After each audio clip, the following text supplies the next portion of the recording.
music videos are too good. Heck.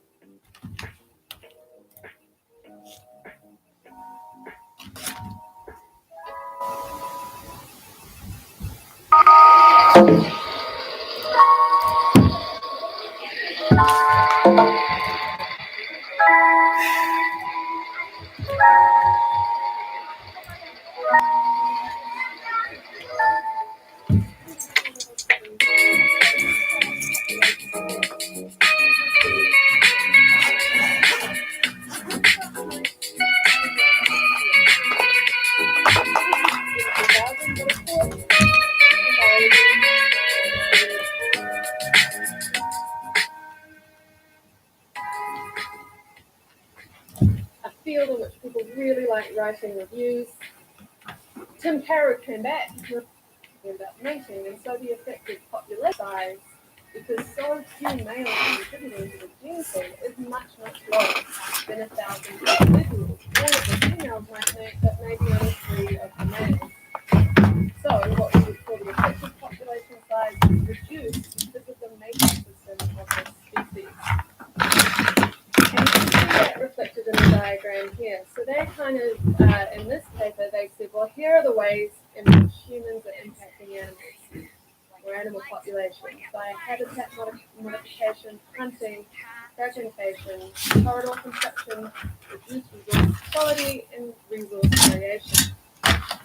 And then they highlighted a various kind of scope of animal behaviors that we should be studying to figure out how they impact this effective population size. So obviously with the mating system, it's going to be impacting the reproductive skew, the ratio of males to females, the rate of population growth, and the overall population size. And we can go through and have a look at this kind of list in our own time.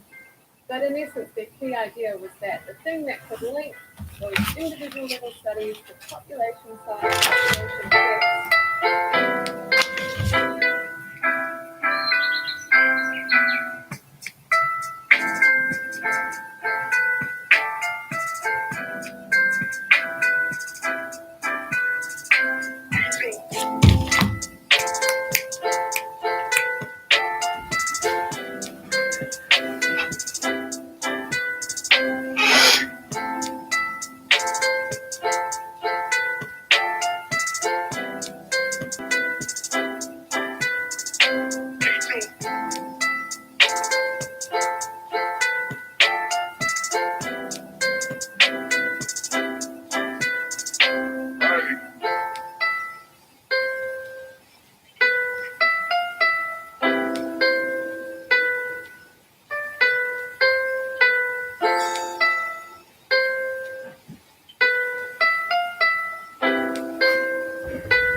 Fat boy.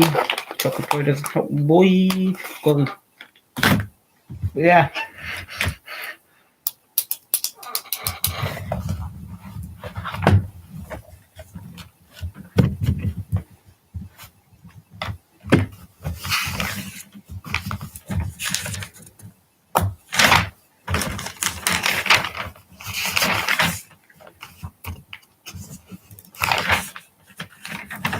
with the effective population to figure out how they impact this effective population size dog size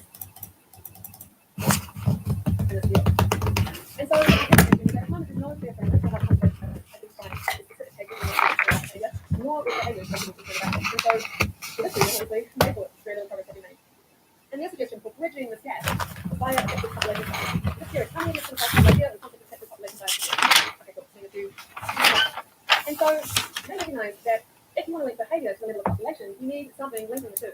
And in conservation, if you're concerned with population growth, you need conditions for population growth, or at least stopping population decline, then it should be concerned with population growth. So this is a pretty good example. You have all of these males in the population, so you look at the total population number. If you say you have a ratio of 50 males to females, so 1-to-1 ratio, you look at it and you say, okay, we've got 500 females and we've got 500 males, population of 1,000, that's pretty good. But in actual fact, because we know from earlier lectures, because of the mating system of these guys, and the fact they have extreme very few of those males actually end up mating, and so the effective population size, because so few males contributing to the gene pool, is much, much lower than 1,000 individuals. All of the females might make up maybe only 3 of the males.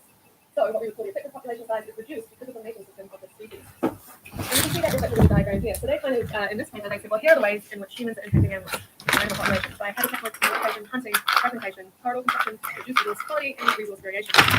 And then they highlighted a various kind of scope of animal behaviors that we should be studying to figure out how they impact this particular so the mating system, if they're impacting the ratio of males to females, the rate of population growth, and overall population size. We can go through the rest of the time. But in essence, the key idea was that the thing that could link those individual level studies to population size, population effects, and the effect of population size. It's quite a nice idea. And so this is in 2000, of course, biology, and the field was really like running reviews. Tim Carrick came back. Remember him? He was the one who kind of said, yeah, maybe some of here's the right accounts. And he makes it like, well, how do you actually alter the mating system of the species? How do we get, say, a female valve? I mean, we saw in that video just how choosy she is to change her preference and mate with males other than what she thinks.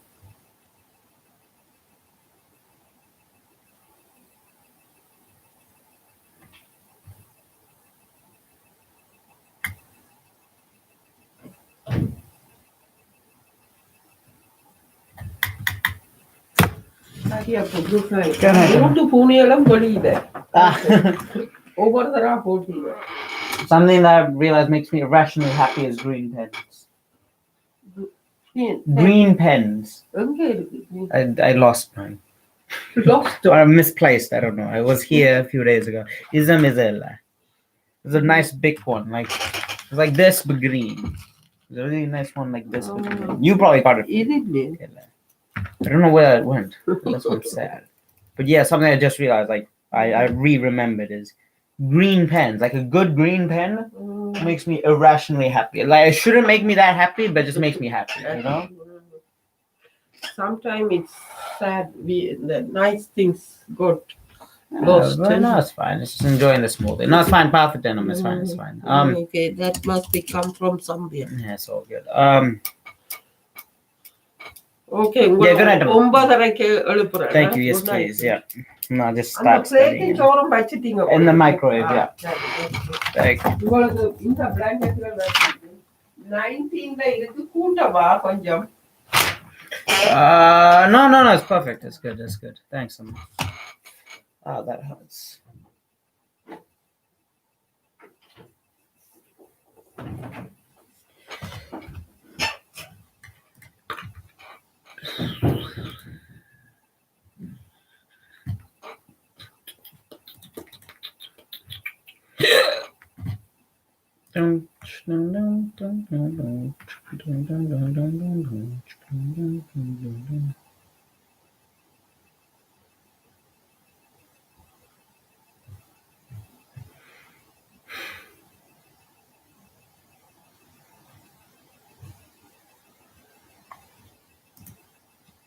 Okay, let's go. Let's go. Rain jacket too.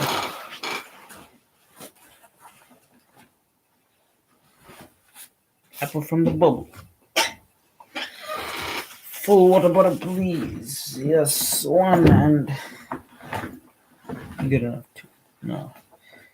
Drink that now and fill it up later. Won't wear.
What am I doing?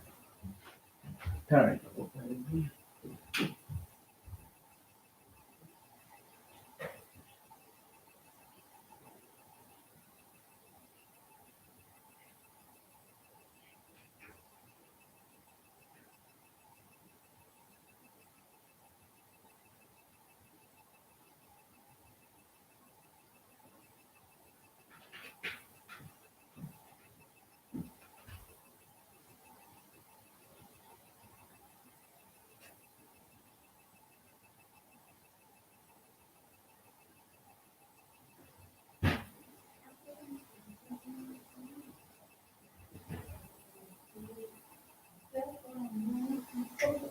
Panadol, dearest Pan, pure fin. Is that Panadol? Mama, binge, binge, binge, binge, binge, binge.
குத்துனி light அதுகள் போட்டா நிப்பாட்டி விடுங்க.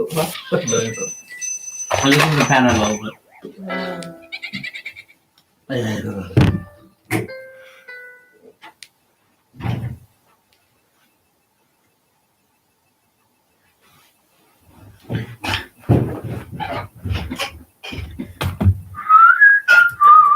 The thing I like about this house is that there's a place to put my baby.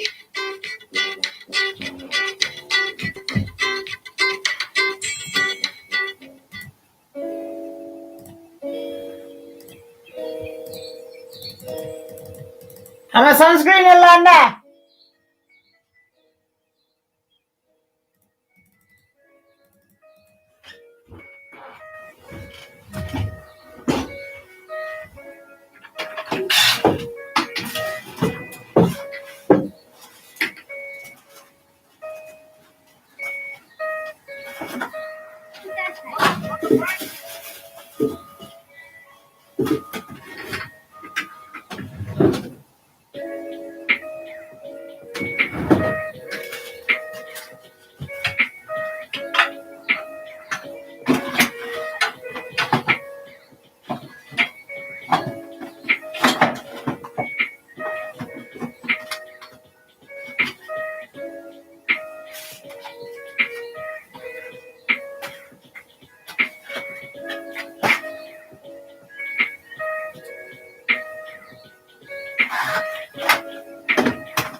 Among sunscreen, Yolanda. Sunscreen முடிஞ்சிட்டு Zanna. இந்த sunscreen வேற ஓ வேற இதுக்கு என்னட்ட இந்தாங்க வேற தர்றேன். இருக்குதா? எந்த sunscreen When I like that. Gemma.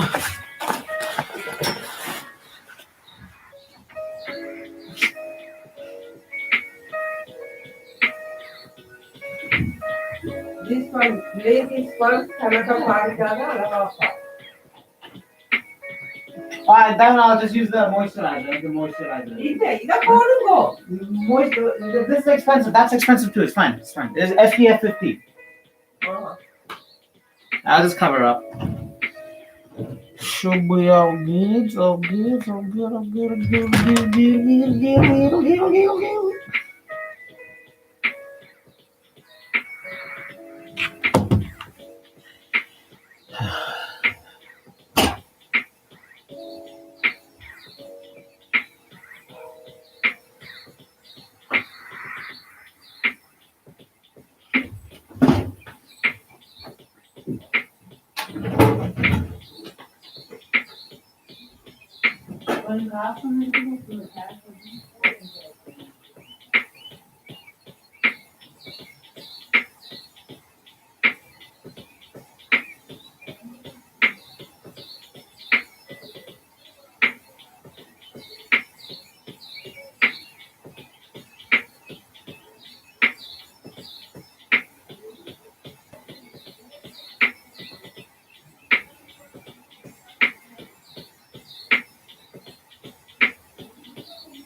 Quieres robar de mi brillo, yo te digo eso no es sencillo. Ey, muévete, muévete, muévete. El video que te tiene viciado.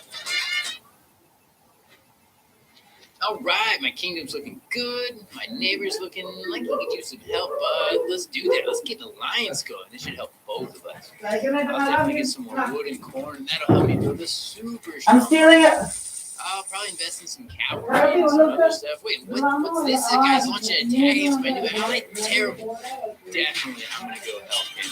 We keep that trade going. Send in my new cavalry and just tear that guy down. This battle is all mine. Rise of Kingdoms. Download for free.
Bless you, buddy.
Oh, you don't need to be scared of Karabi in your own house.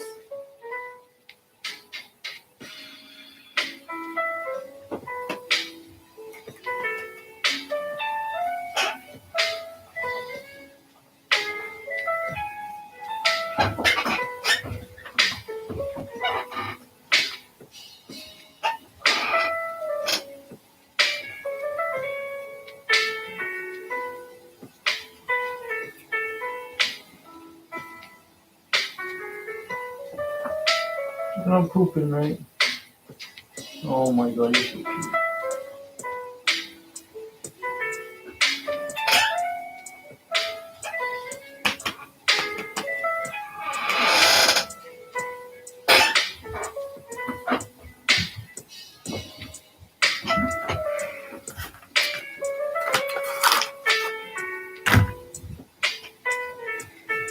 I'm too tired. I'm not that tired, but it's like I want to feel tired on this thing. Oh wow.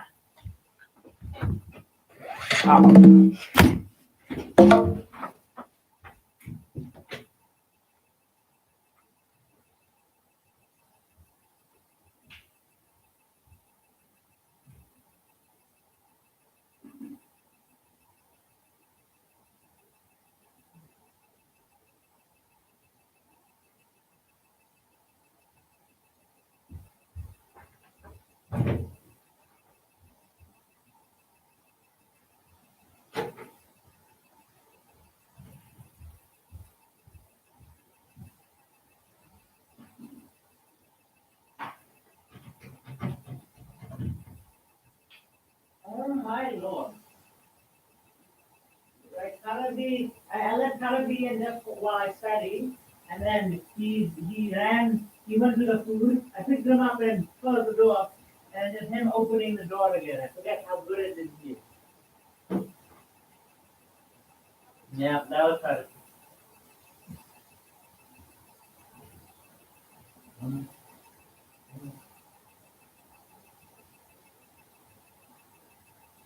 Come on.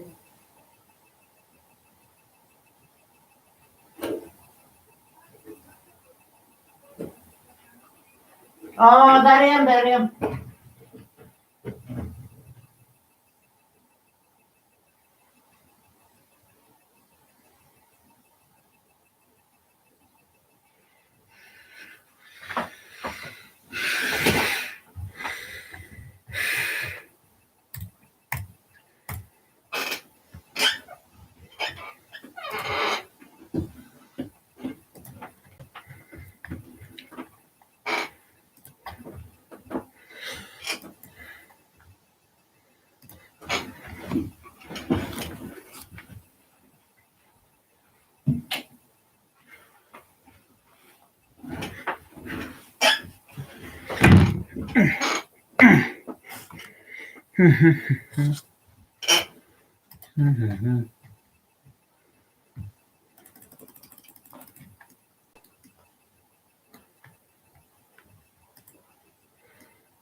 Bless you. Bless you. Oh, bless you. Oh, bless you.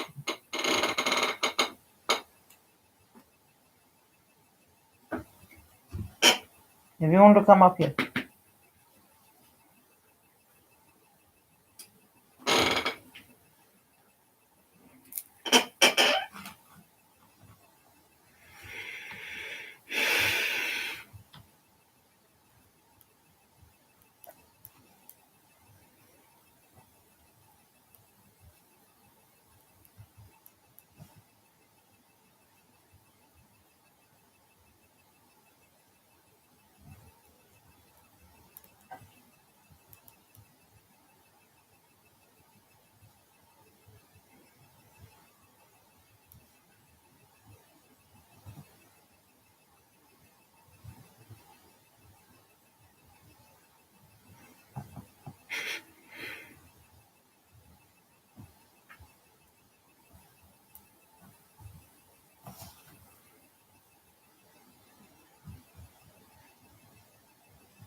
choice, brother. Brother.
Seems to be the most attractive, sexiest males. So he's effectively saying here that, well, that's a lovely, and he makes a point like writing reviews, clinical studies, population size, population sex, could be effective population size. Elegant idea. And so this is in 2000, but of course, in biology, and it being variable populations by habitat modification, hunting, fragmentation, corridor construction, reduced resource quality, and resource variation. And then they highlighted a various kind of scope of animal behaviors that we should be studying to figure out how they impact this effective population size. So obviously the mating system is going to be impacting the reproductive skew, the ratio of males to females, the rate of population growth, and overall population size. And you can go through and have a look at this kind of list in your own time. But in essence, the key idea was that the thing that could link those individual level studies to population size, population effects, could be effective population size, which is quite a nice, elegant idea. And so this is in 2000, but of course, in biology, and in a field in which people really like writing reviews, Tim Parrott came back. If you remember him, he was the one who kind of said, yeah, we're making some progress, but here's where I think it will count. And he makes the point, well, how do you actually alter the mating system of the species? How do we get, say, a female bellbird? I mean, you saw from that video, just I'll shoot.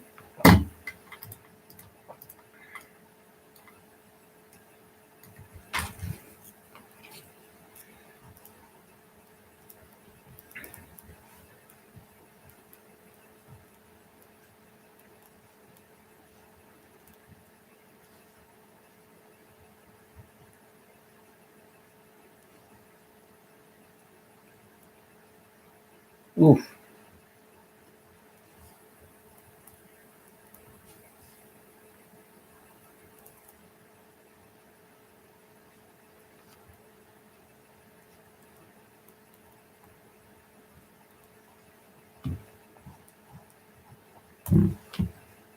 Oof. Oof.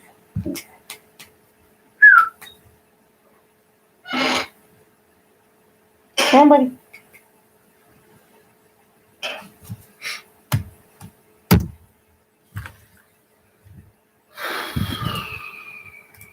She is to change her preference and make it with males other than what she deems to be the most attractive, sexiest males. So he's effectively saying here that, well, that's a lovely idea, taking it into population size and using it as a framework to understand how behaviour can be incorporated into conservation. He says, I surmise where theoretical concepts were suggested to be useful for solving conservation problems, which is a direct dig at that previous paper, they were not done so convincingly. Because they lacked practicality and application, which is a pretty sick burn, I guess, or as close as it comes in biology to people kind of tearing each other down. So instead, Oh,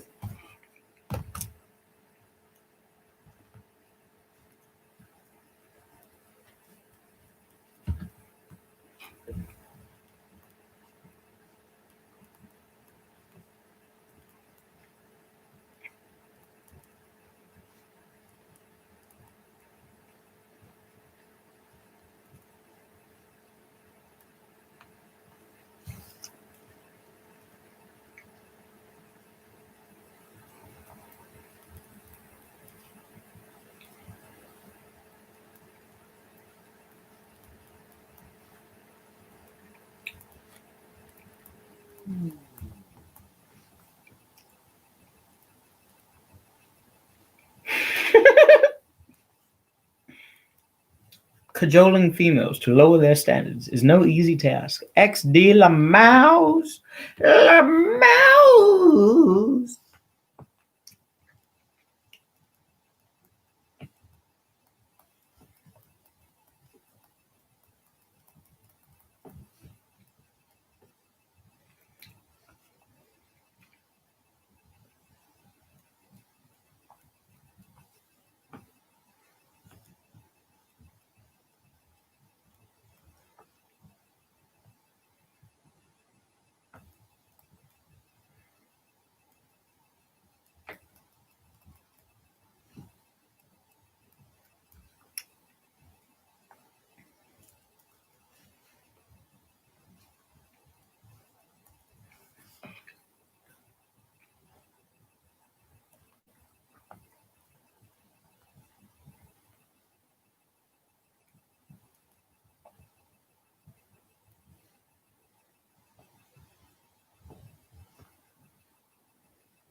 he came and we've got yet another way in which biology should be working to incorporate behaviour into conservation. And he came up with 7 steps to make behaviour research contribute to their conservation. So unsurprisingly, he says we'll start with a conservation problem and then choose where you're going to work very wisely.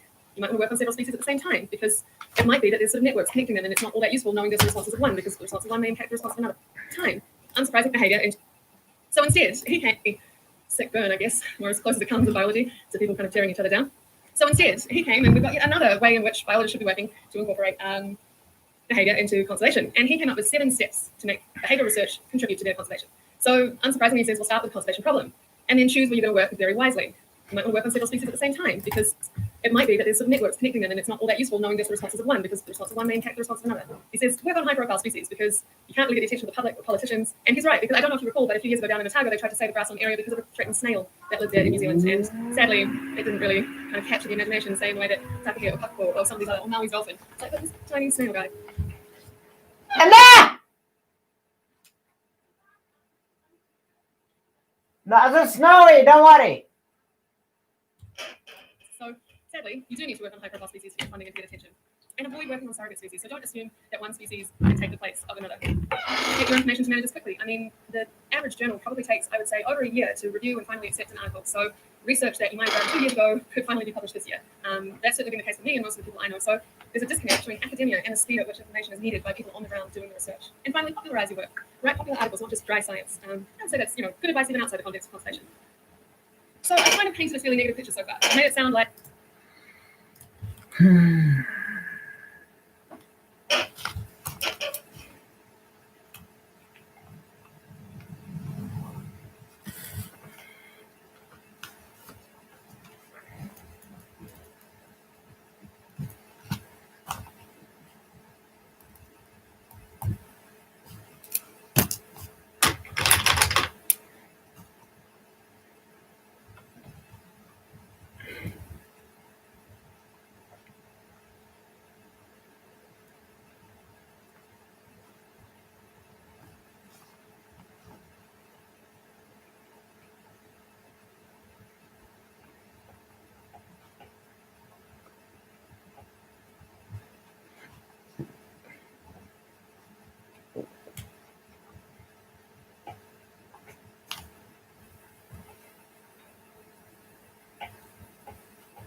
Bless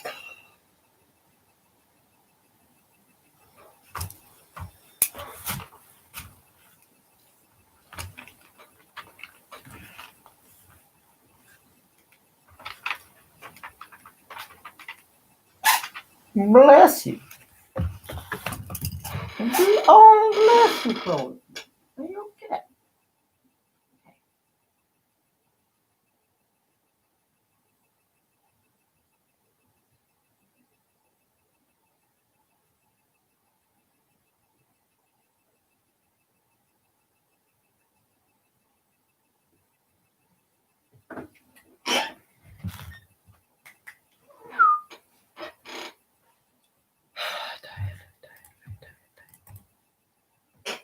Is it all bad or is it okay? Da da da da da da da da da da da da da da. Believe it or not, I'm pregnant.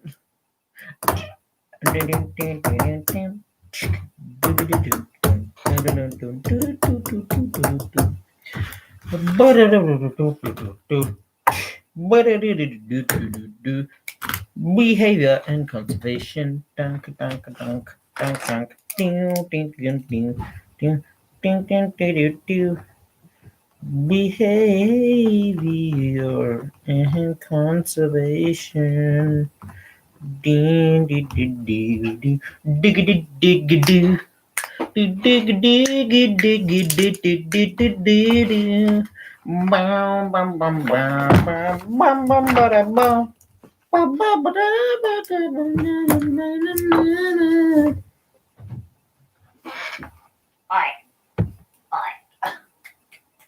on, come up here. Yeah, good boy. Oh, you good boy. Oh, you good boy. You're a good boy. You are. You. You're a good boy. Yes, you are. Yes, you are. Fat boy. You losing weight too, I think. It's hard to tell. Because there's so much of it, but it's okay. Because bit by bit, you become the skinny boy. Not too skinny. You know, the fit boy.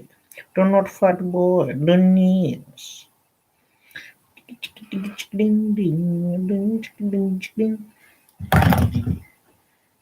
Itchy nose.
Boot.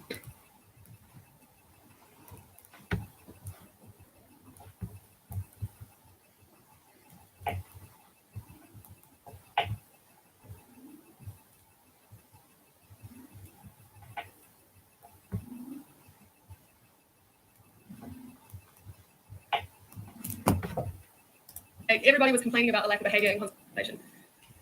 So I kind of painted a fairly negative picture so far. I made it sound like everybody was complaining about the lack of behaviour in conservation, and nobody was actually practically doing anything about it, aside from creating frameworks or writing instructional lists of what people should do. However, there were some successes in terms of particular specific studies that managed to integrate behaviour into a conservation management approach that effectively increased the population size. So the prairie dog example that I have here, they trained the prairie dogs to be predator aware prior to release, and prairie dogs that had been trained to be predator aware prior to release were more likely to survive.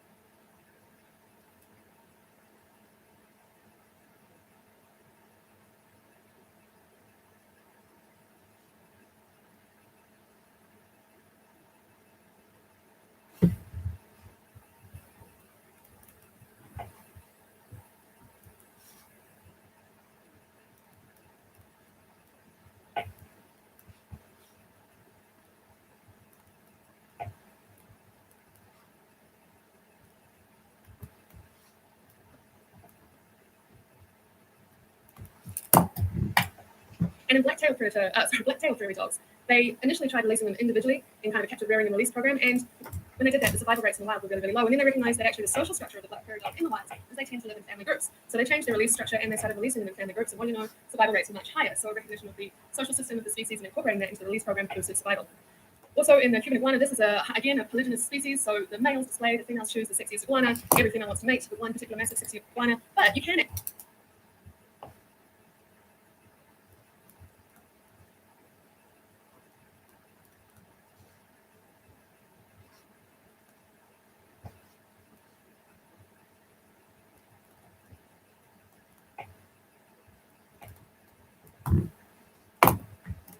actually increase genetic variance in the population if you just simply take the sexiest iguana out of the population temporarily, so the females have to choose somebody else, and when you do that, you see an increase in genetic variation within the population. So where it's not possible to establish new populations, as is the case with this Cuban iguana, that's one way of increasing variation.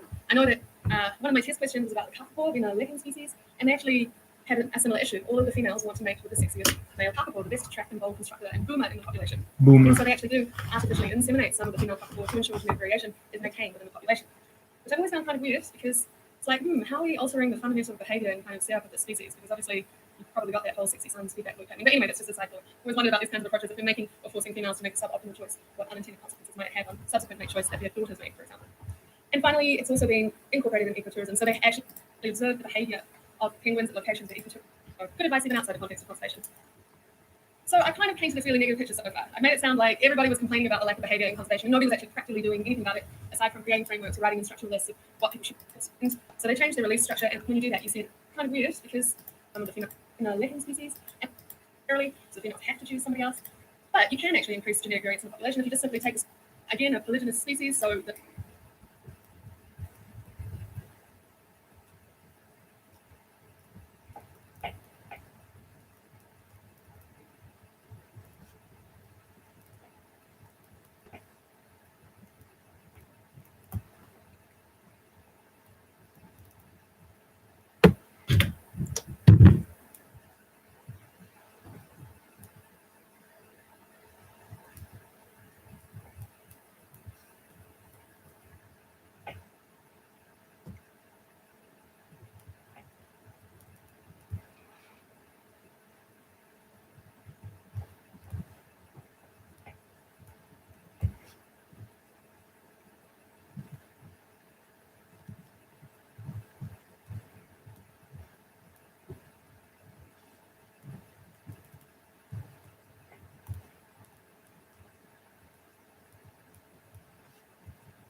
the males display, the females choose the sexiest iguana, every female wants to mate with one particular massive sexy iguana, but you can actually increase genetic variance in the population if you just simply take the sexiest iguana out of the population temporarily, so the females have to choose somebody else, and when you do that, you see an increase in genetic variation within the population. So where it's not possible to establish new populations, as is the case with this iguana, that's one way of increasing variation. I know that one of my test questions was about the kakapo in a lichen species, and they actually had a similar issue. All of the females want to mate with the sexiest male kakapo, the best attractant, bold constructor, and boomer in the population. And so they actually do artificially inseminate some of the female kakapo to ensure genetic variation is maintained within the population. Which I've always found kind of weird because it's like, how are we altering the fundamental behavior and kind of setup of the species? Because obviously you've probably got that whole sexy sons feedback loop happening. But anyway, that's just a cycle. I've always wondered about these kinds of approaches if we're making or forcing females to make a suboptimal choice, what unintended consequences might it have on subsequent mate choice that their daughters make, for example. And finally, it's also being incorporated in ecotourism. So they actually observed the behavior of penguins at locations where ecotourists were allowed and found that they were highly habituated to penguin visitation and that this had some other unintended consequences. And so that was put forward as an argument to not expand ecotourism for the Magellanic penguin.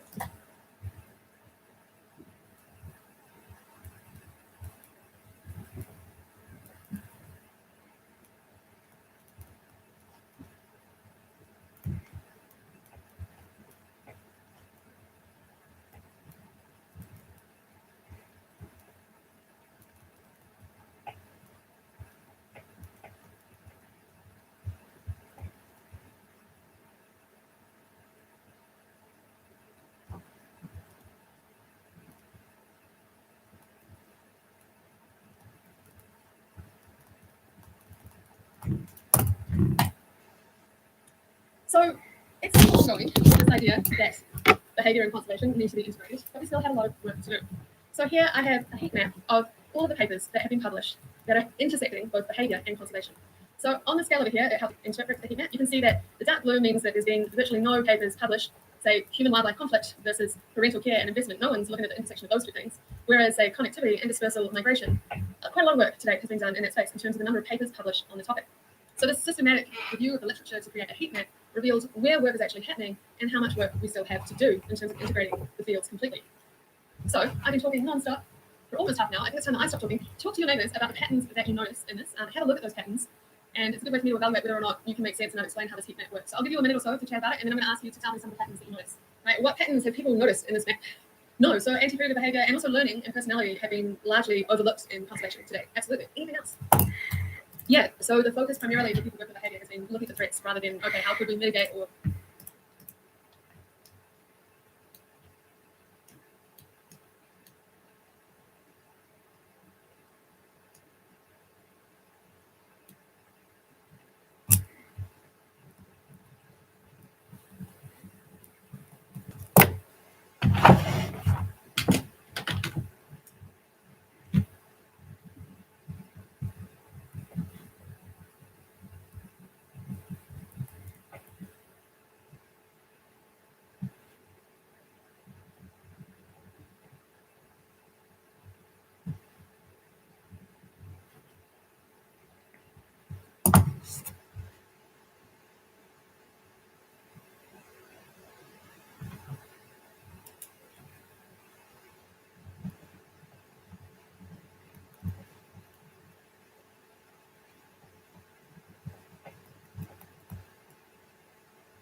solve some of these problems. Yep.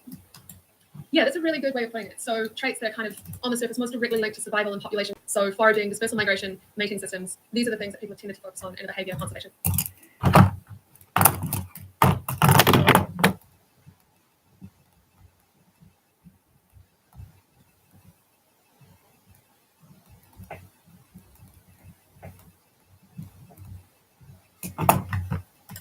In context, population growth. So, yeah, that's a really good way of putting it. So traits that are kind of on the surface most directly linked to survival and population growth.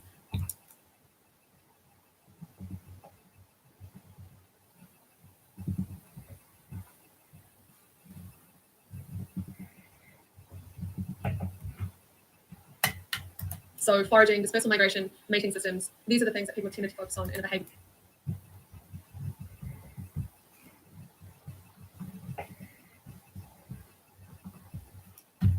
Yeah, conservation context, population growth. So foraging, yeah, that's a really good way of putting it. So traits that are kind of on the surface most directly linked to survival and population growth. So foraging, dispersal migration, mating systems.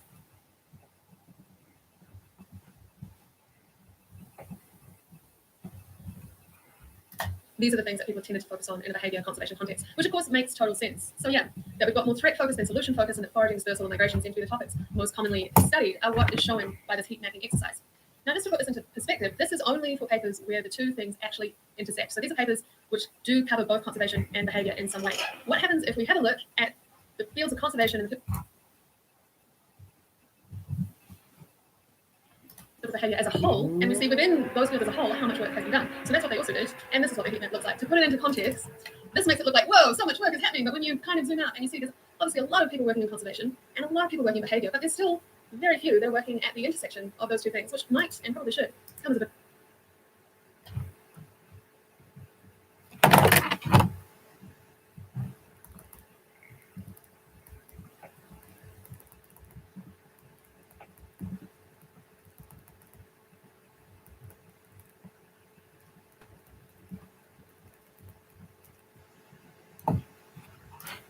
bit of a surprise because you would think it would be a useful thing to do.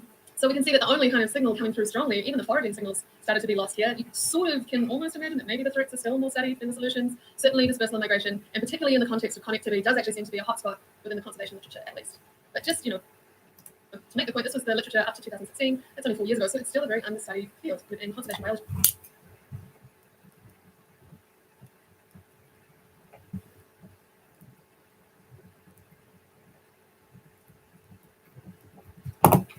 And within animal behavior.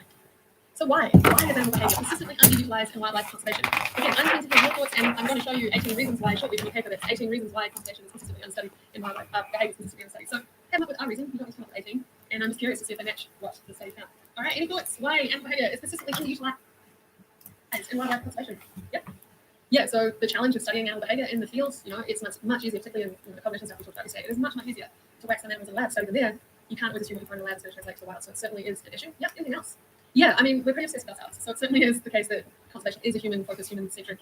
We are the problems that we very often overlook other fields, for sure. So, I mean, conservation is a crisis discipline, and if you're like, oh, I just got this fundamental question, which is kind of my research, to be honest. I'm like, oh, but how do animals think? And maybe down the track it could be useful, but I did once have another crisis discipline person, who's a chemist who works on cancer biology, tell me that I just spent my time playing games with birds, which was a pretty good burn, but also quite accurate. So, convincing people that if you go play games with some birds, it will turn into this magic conservation win can be difficult, for sure. Any other thoughts before I show you what other people have to say? Jesus. Yeah, I mean, when you think about funding timelines, the typical funding grant might last for 3 years, but you might need to study your population for 10 years to figure out what's causing the decline. So the mismatch between the resources available to do research and the amount of time required to answer the question. Does anyone want to chuck in a final thought before we see? Yeah, so you don't want to kind of exacerbate the problem potentially by going and rocking up and putting one more pressure on the animals, for sure. So here's some of the 18 reasons animal behaviorists avoid being involved in conservation. We've got my university does not reward applied biology, which is a false kind of thing because, as we saw earlier, conservation biology is both fundamental research and applied. Funding, so no targeted funding for studies in animal behavior.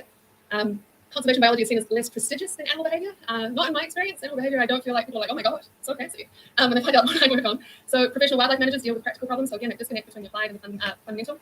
This one down the bottom, I think a lot of us can relate to. I get more depressed than the average person because the natural world that I love is dying. I feel paralyzed. I think a lot of people, particularly in the context of climate change, feel that way. I've been studying animal behavior all my life. It's too late for me to change. Conservation requires people skills. I'm better at watching animals. Yeah, you can go and you can have, oh, this one's pretty savage. Conservation biology is less intellectually stimulating than animal behavior. Well, you guys can do the judge of that because the rest of this course is on conservation biology, so feel free to email me and tell me that mine was the most interesting part of it if you like. But in effect, there's a myriad of reasons why people studying animal behavior perceive that there's a barrier to them moving on to help with conservation biology in some capacity. So I'll just start on this and then I think we'll take a break after I've introduced it so you can think about it during the break before we get to a practical example. But I did tell you yesterday, Monday at the end of the lecture that I'd be talking about how animal cognition might be able to help in a conservation context, and that's what I'd like to focus on for most of the rest of this lecture. And so if we recall that definition of cognition as the mechanisms by which an animal acquires, stores, processes, for most of the rest of it.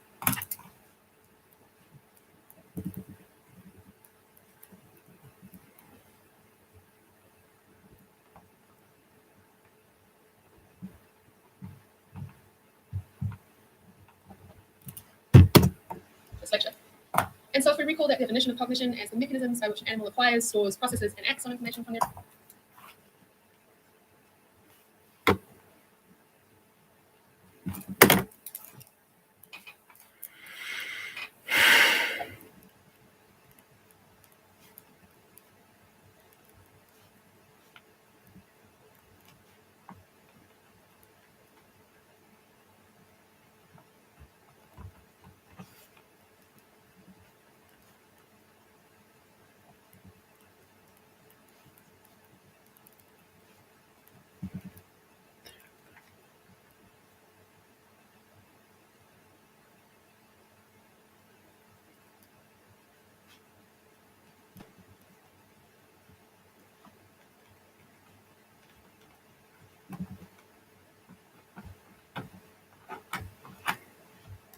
environment. We see that actually cognition influences responses to environmental change. And in particular, in this picture here, you've got 4 species that have fallen into ecological traps. They have perceived a cue or a stimulus as being something rewarding, something beneficial to them, whereas in fact it's actually quite harmful, in some cases more so than others. So here we have this little, I'm guessing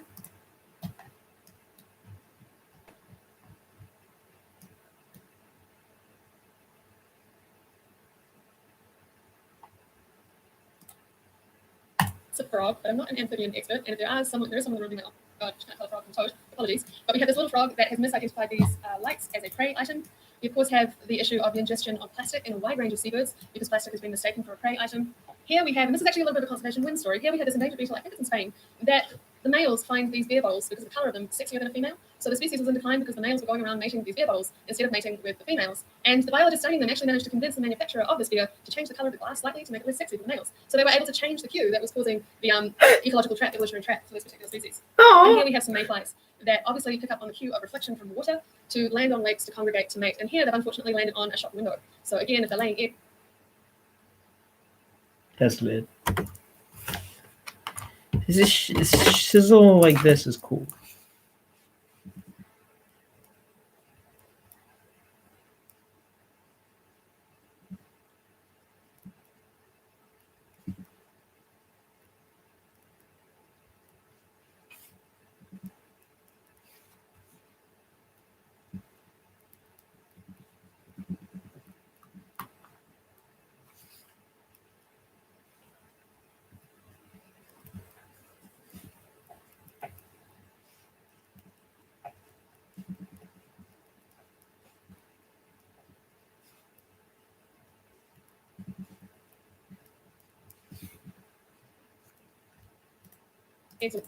from water to land up for this particular glass slightly to make it less sexy for males. So they were able to change the cue that was causing the ecological trap, evolutionary trap for this particular species.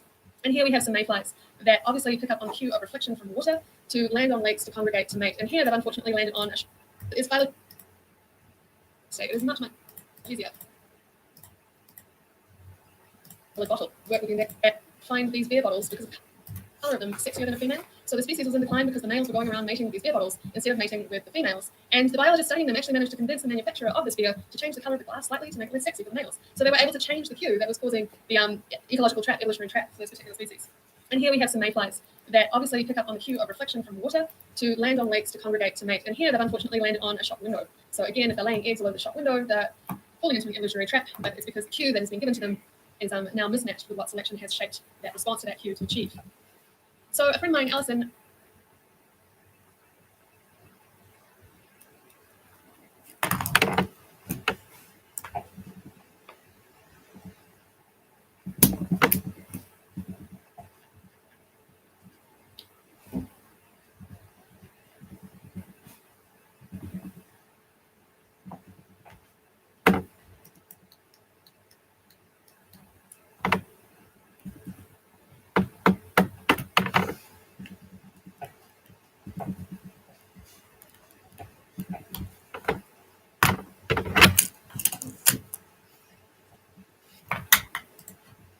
we did our PhDs together, and she came from a background of working with endangered dolphins in Hawaii before coming to work with some birds, and has now gone back to Hawaii to work with the endangered ala, the Hawaiian crow.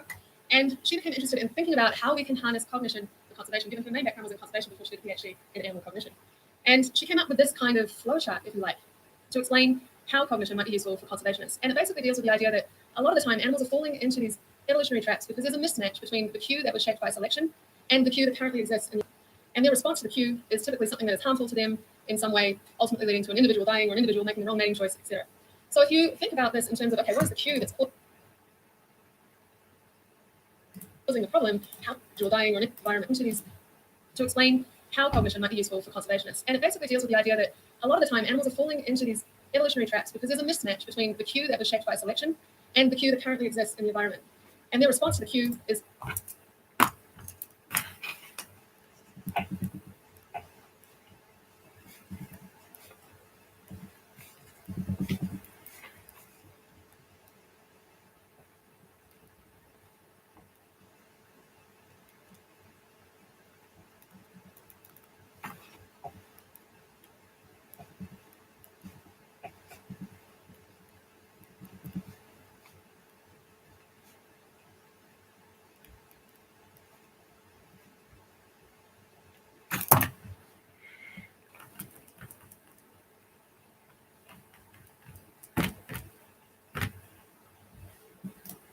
typically something that is harmful to them, shaped by selection.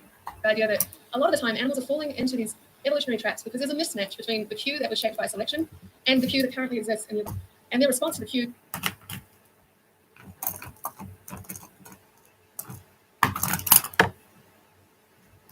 is typically between the cue, and it basically deals with the idea that a lot of the time animals are falling into these evolutionary traps because there's a mismatch between the cue that was shaped by selection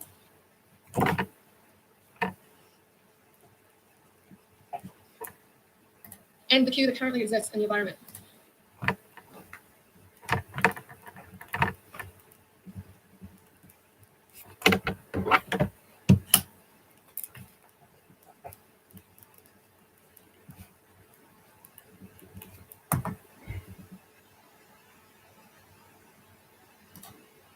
And their response to the Q is typically something that is harmful to them in some way, ultimately leading to an individual dying or an individual making the wrong mating choice, etc. So if you think about this in terms of, okay, what is the Q that's causing the problem? How can we harness cognition to change the response to that Q? And then what is the actual applied action we can take? You can kind of, for each context, look through this flowchart. So if we think back to our little evolutionary trap, the beetle example is quite nice. So what's the Q causing behavior? Well, it's this kind of sexy colored bottle. How is it perceived? Well, that I think in this case is probably visual perception, because I'm not quite sure what else they would go off. And we, in this beetle context, want to decrease the beetle's interaction with the Q. Can the Q be changed? Well, yeah, if you go and you lobby the people who do it, yes. So the Q currently provokes attraction. Is the Q ingested? No. And so we can harness neophobia, associative learning, or habituation, can incorporate novelty to the Q. In this case, they change the Q entirely, and alter the Q often, or make the Q aversive. So these are the management applications that you could apply in this context. And effectively, with any kind of conservation threat, we feel that there is a mismatch between the Q and the response. The Q somehow has been shifted, or changing environment has shifted kind of the adaptive response to a particular Q. This gives us a way, a framework for how we might harness cognition to, in fact, mitigate those issues. So I'm going to stop there, leave this up for you to consider during the break. And if you can come back at 5:2, we'll then step through an example of how this approach was used to harness cognition in the context of cane toads and goannas in Australia. Okay, it's 4 minutes to 10 instead of 5 minutes to 10, so I guess I better get started again. All right, so just before the break, we talked about Gregor et al.'s kind of framework for thinking about how we could harness cognition for conservation. Now we're going to have a look at a case in which that's actually been done by combating invasive species impacts using learning. And again, we've got just a quote from my friend, the skeptic Tim Harrow, who says, if behaviour in 2016, he's still not convinced that behaviour is super useful. If behaviour is going to be relevant to mainstream conservation practice, it must address 5 drivers of the conservation crisis. Now, I'm sure that Phil will tell you about what those drivers are, so I'm not going to spoil as much as you by going into that now. But just to point out that there are still people complaining and talking about what behaviour should do or could do to actually be relevant to conservation. So one of the drivers is invasive species, and one of the sort of what behaviour should.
Should do or could do to actually be relevant to conservation. So one of the drivers is invasive species, and one of the sort of what behaviour, I'm sure that Phil will. If behaviour is going to be relevant to mainstream conservation practice, it must address the 5 drivers of the conservation crisis. Now, I'm sure that Phil will tell you about what those drivers are, so I'm not going to spoil as much as for you by going into that now. But just to point out that there are still people complaining and talking behaviour should do or could do to actually be relevant to conservation. So one of the drivers is invasive species, and one of the sort of most well-known and most detrimental invasive species in Australia is, of course, the cane toad. These arrived in Cairns in 1935. This is someone from Rick Shine's lab that had been studying the cane toad invasion. This is the nerdiest t-shirt I've ever seen, but it actually quite nicely outlines kind of how the cane toads have spread across Australia. And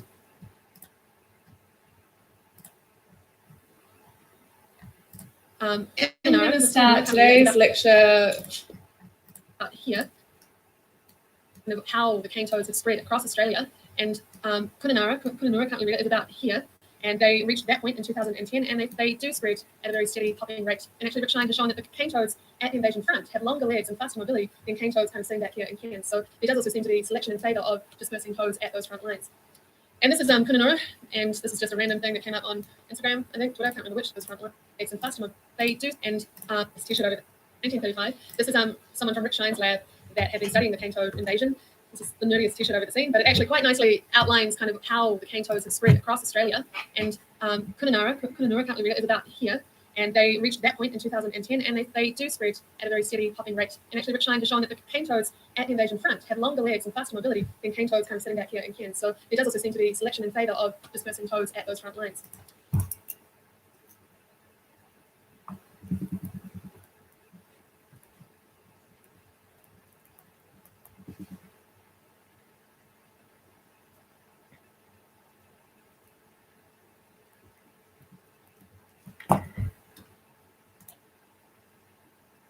Oh my god.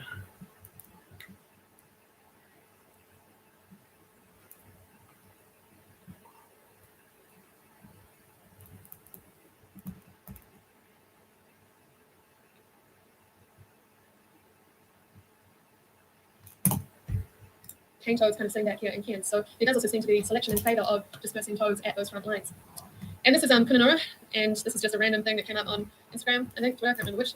But yeah, basically out of a horror show, cane toads hitching a ride on the back of a python, but it gives you some idea of just the density. What the what?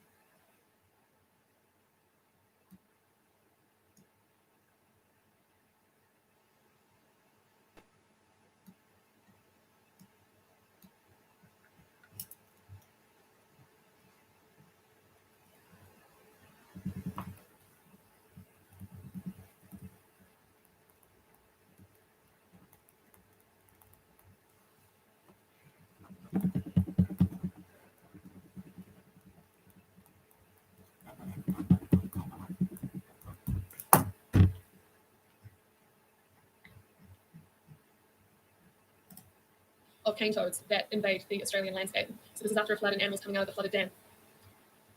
So why are cane toads such a problem? Well, these guys are toxically lethal. An adult cane toad will kill anything that eats it. And of course, Australia...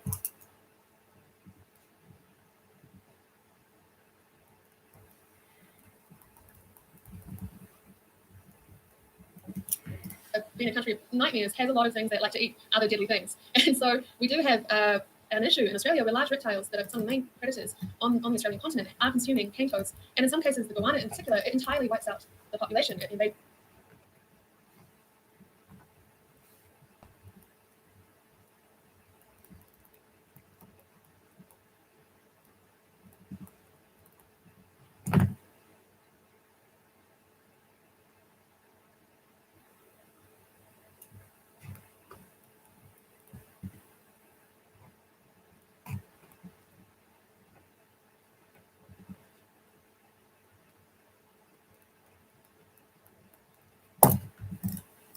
From, because if you eat a cane toad once, there's no chance to learn your debt, basically. So, on the Australian continent are consuming cane toads, and in some cases, the goanna in particular, it entirely wipes out the population. With a question, and I just want to know the very... So, the question that the researchers had is, can we train a variant?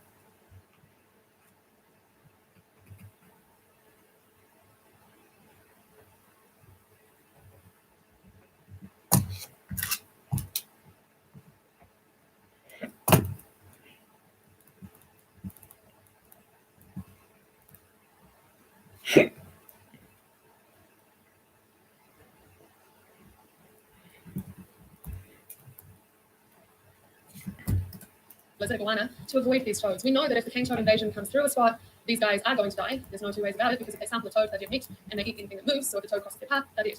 We can also predict how slowly or at what rate that invasion front is going to arrive in a place. So if you know goannas are sitting there, you know how much time you have before the cane toad invasion arrives. So you have a chance to get in front of that invasion, do some training, and then hopefully when the invasion comes through, some of those trained animals are going to survive their interaction with the cane toads because they'll know not to eat them. So we can step through this kind of framework that Alison and her co-authors came up with. We know here that the conservation aim is most definitely decrease interaction with cane toad. Can we change a cane toad? Well, no, we can't. Does the cane toad move? Yes, it does. So the cognitive mechanisms in this context that we might be able to take advantage of are associative learning, less so probably, and no one has done it yet, social learning. So we're going to look at associative learning in this context. So what does that mean in an applied context? Well, rather than exposing social groups, it means training the animals.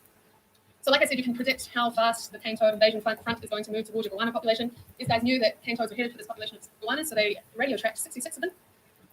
They then did what's called condition taste evasion. I really love the look on the goanna's face. Yeah, what the hell is this? Where they effectively took juvenile toads, because the juvenile toads taste the same, smell the same as adults, but you can eat a juvenile without dying. The problem is, juveniles don't form part.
of the invasion front. It's adults that arrive first, and then it takes maybe a year or two for them to establish and start breeding so that there are juveniles in the landscape.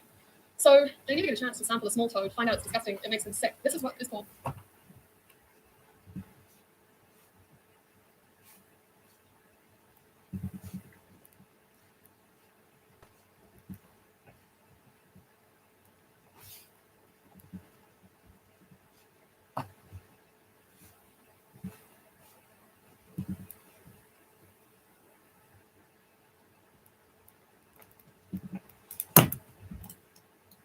conditioned taste aversion. I once went to a lecture where the lecturer is a very eminent kind of associative learning professor, and he described his own conditioned taste aversion from when he was in Greece as a young man, went out, got horrifically drunk, had the world's worst hangover the next morning, thought what would fix it was having a nice slice of fresh watermelon, was immediately violently sick after eating the watermelon because it was one of those hangovers where anything is going to make you violently sick, and hadn't eaten watermelon for 6 years because of conditioned taste aversion. And so this is what they're banking on the lizards experiencing after sampling a small toad, where it's enough toxin to make you ill, not enough to kill you. So 3 months before the invasion was due to arrive, they exposed the goannas to the small toads. If they bit them or swallowed them, they considered that the lizard had been trained. That was the extent of training that they did in this context. So did this actually work to protect some of the lizards against the invasion? Yeah, just the one time, just the one.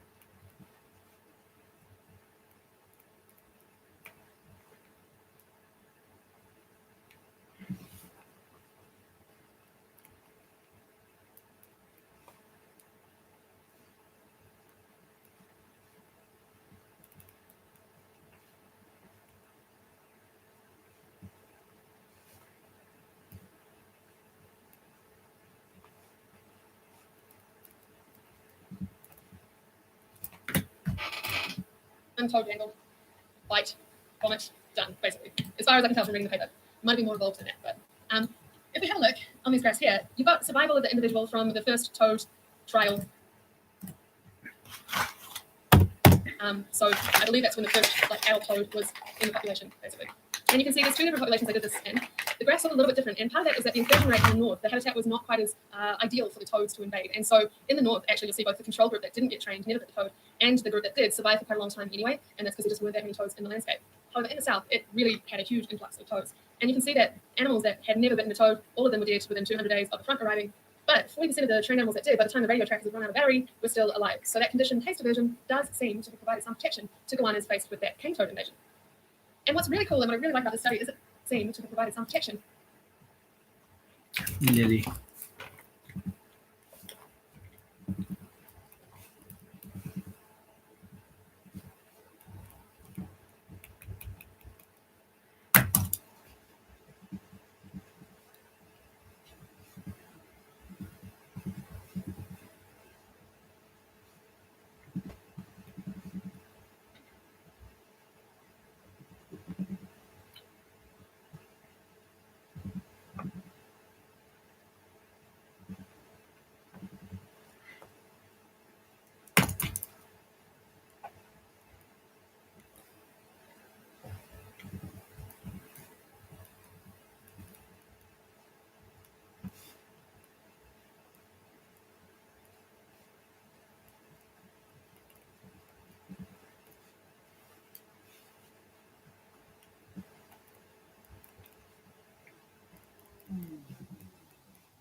to goannas faced with that cane toad invasion. And what's really cool and what I really like about the study is that they worked with local indigenous people who helped them. The ecologists went out in pairs,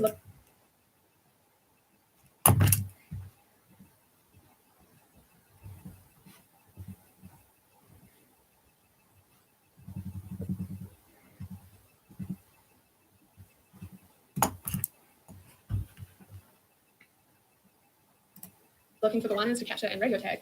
And in actual fact, they found when they went and they looked through the data that the animals that actually survived the longest here and that were the most effective in terms of the training were the shyest of the goannas. So all of these guys that kind of dropping away and dying were the really bold goannas. And the bold goannas, my guess is, they might have experienced the condition taste aversion, but if you're just really impulsive and bold and something hops in front of you, you're going to bite it without thinking. Whereas maybe if you're a shyer goanna, it takes you longer to decide whether or not you're going to sample something, and you have a chance to actually remember, wait a minute, the thing that smelled like this made me violently ill, I'm not going to bite it.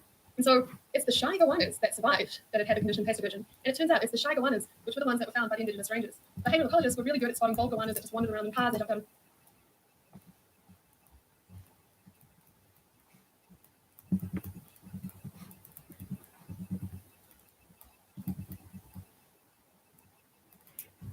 Front of them, the indigenous rangers were the ones that actually found animals that were harder to spot, that were hidden away. And so here, if they hadn't involved local people, local knowledge, this study actually would have failed because it's only shy goannas that seem to have that benefit from the condition taste aversion. I just think it's a really cool additional element to the study. And it's a good reason why more people should be incorporating traditional ecological knowledge and talking to traditional ecological knowledge holders when they're doing behavioral research.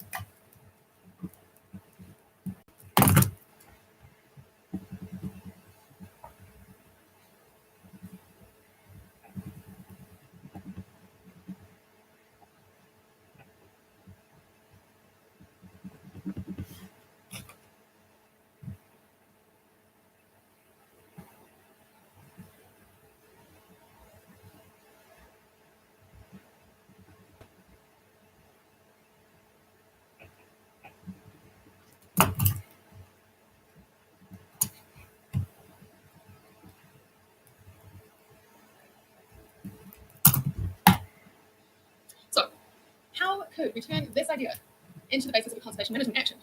Have a moment to think about it, and then I'm going to show you a video where they actually are already piloting the conservation management action. But have a moment to think about for yourselves how that would work.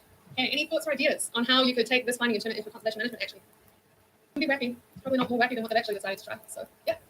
Oh, so see if you can harness social learning. Yep. Because obviously, if social learning worked, it would be great because you wouldn't have to go out and train every individual goanna. For sure. Any other ideas?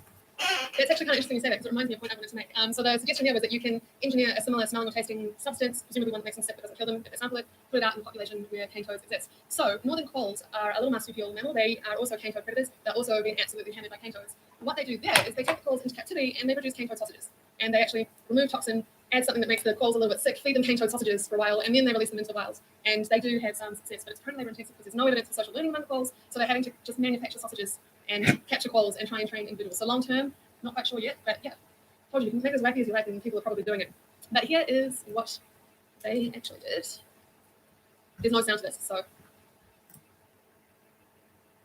as we know, adult toad highly toxic, and the invasion front is just the ginormous toxic toads, and goannas die. And it takes a year or two for the small toads to show up. So if you expose goannas to small toads, they feel sick. But then the large toads come along, they remember that those things are gross, goannas are happy.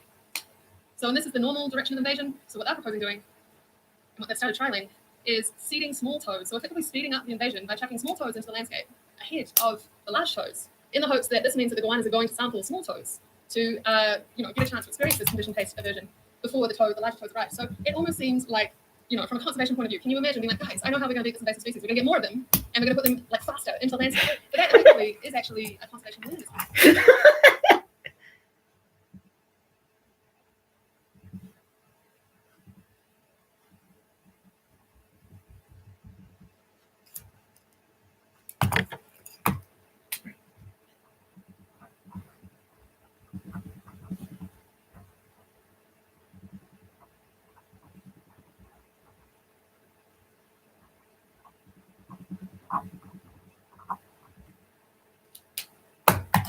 Okay, so this gives animals a chance to experience the condition taste aversion by sampling something sublethal, non-toxic, whereas it's a one-trial learning failure if you eat an adult toad because you die. And I would just like to point out, this is a quiet aside, that some animals don't need help. And unsurprisingly, crows have figured out that all they've got to do is rip out the toxic glands. And if they see another crow ripping out the toxic glands, they learn how to rip out the toxic glands, and then they can eat the toad, no problem.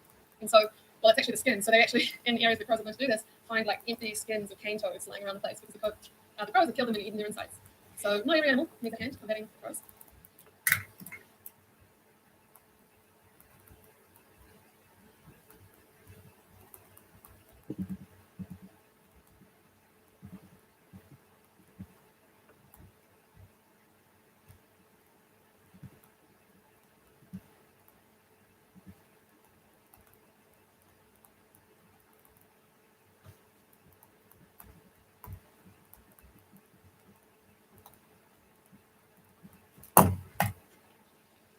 Oh god, I hope not. Quite possibly the goannas are like, yay! Are the scavenging animals night? Yeah, geez, that's a good point. I don't know if anyone's looked at that. Okay, so obviously in Wellington we have the situation where we have got Zealandia, which many of you have now been to, and some of you are soon going to go to. And in Zealandia we have a bunch of threatened species. And in particular, I've been studying the turtle for several years now, and I came from an animal behaviour background. I didn't have any conservation training, but when you work in Zealandia, and I began to realise that every single year, hundreds of juvenile turtle once we're doing the population monitoring, must be going over the fence, yet we have no surviving populations outside the fence. So actually, starting in 2017, started to have a look at, well, how many birds are going over the fence, or how many can we find? So we went out, my research assistant Annette Harvey and I, and we banded birds, and we found across the Halo reserves 37 turtle in total. The white area in the centre there is the turtle study location, so that's the long-term population that we've been monitoring. The Halo area. So this one is Wright's Hill, where some of you have been, and this one is Pole Hill, and down here we've got Hawkins Hill, which actually seem to have the most turtle. And I think it's so this one is the turtle study location, so that's the long-term population that we've been monitoring. The yellow areas are the Halo area. So this one is Wright's Hill, where some of you have been, and this one is Pole Hill, and down here we've got Hawkins Hill, which actually seem to have the most turtle. And I think it's because the dump might be secretly shooting cats. I'm not sure. Anyway, spoiled my own story. By contrast, we'll use turtle, and I think it's because the dump might be secretly shooting cats. You have been, and this one is Pole Hill, and down here we've got Hawkins Hill, which actually seem to have the most turtle. And I think it's because the dump is shooting cats. I'm not sure. Anyway, spot with the Hawkins Hill, which actually seems to have the most turtle, and I think it's because the dump might be secretly shooting cats. I'm not sure. Dump? Anyway, spoiled my own story. By contrast, for you, at that same time, we had 87 banded birds during winter in this tiny area. So that's the density at which birds can live, and this is the number that we found outside. Come springtime, when we went back to survey those territories, this is how many birds remained outside the fence. And again, just a contrast, we still had all 87 birds inside. And so in the Zealandia study site and outside, we did some population monitoring. We had 40 breeding pairs in this white area, 51 nests produced between them, and 57 independent surviving young. Outside, we had 5 pairs who produced 10 nests between them, and actually 11 young initially. So the rates outside the nest versus inside, outside Zealandia versus inside, were a little bit higher, and I think that's because the birds out here are released from competition. So if the nest survives, it can be more successful. But then flash forward to winter 2018, what happened to those birds outside while I've been flying? So we went out, my research assistant.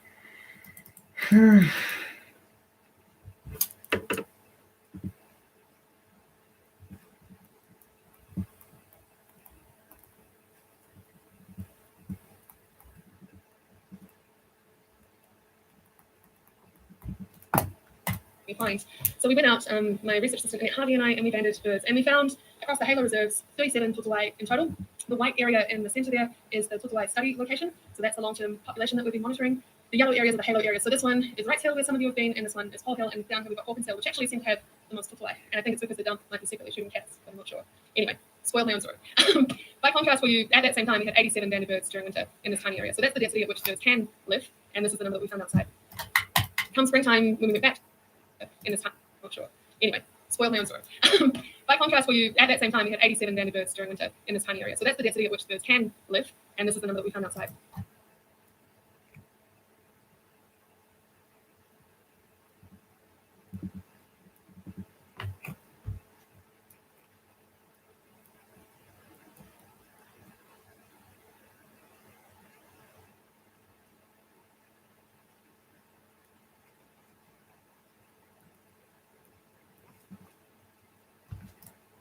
Come springtime, when we went back to survey those territories, this is how many birds remained outside the fence. And again, just for contrast, we still had all 87 birds inside. And so in the Zealandia study site and outside, we just remained.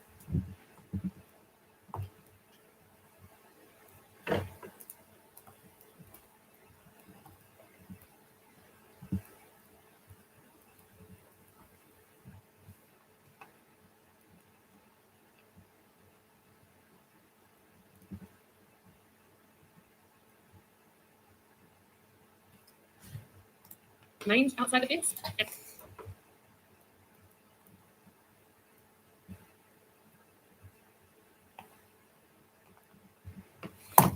Again, just for contrast, we still had all 87 birds inside. And so in the Zealandia study site and outside, we did some population monitoring. We had 40 breeding pairs in this white area, 51 nests produced between them, and 57 independent surviving young. Outside, we had 5 pairs who produced 10 nests between them, and actually 11 young initially. So the rates outside the nest versus inside, outside Zealandia versus inside, were a little bit higher, and I think that's because the birds out here are released from competition. So if the nest survives, it can be more successful. But then flash forward to winter 2018, what happened to those birds outside? So if the nest survives, it can be more.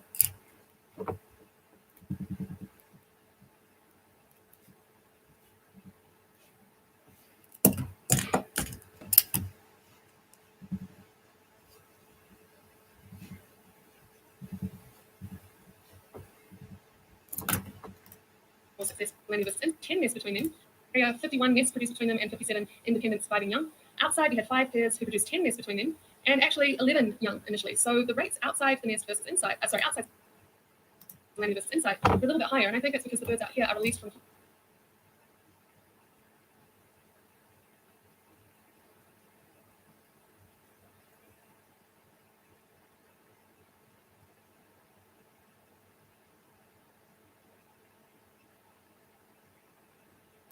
competition. So if the nest survives,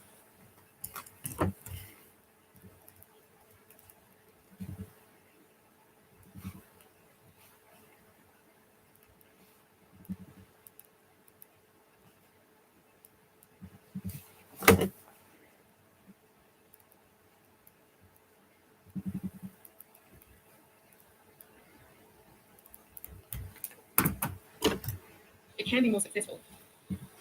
But then flash forward to winter 2018, what happened to those birds outside? Well, by that point, only 4 of the adults survived, and none of their independent young had survived past that kind of initial few weeks post-fledging. So what might be going on? Well, we did have camera traps up, and this is what we saw happen. no. Only 4 of the adults survived, and none of their independent young had survived past that. I think that's because the birds out here are released from competition. So if the nest survives, it can be more successful. But then flash forward to winter 2018, what happened to those birds outside? Well, by that point, only 4 of the adults survived, and none of their independent young had survived past that kind of initial few weeks post-fledging. So what might be going on? Well, we did have camera traps up past that kind of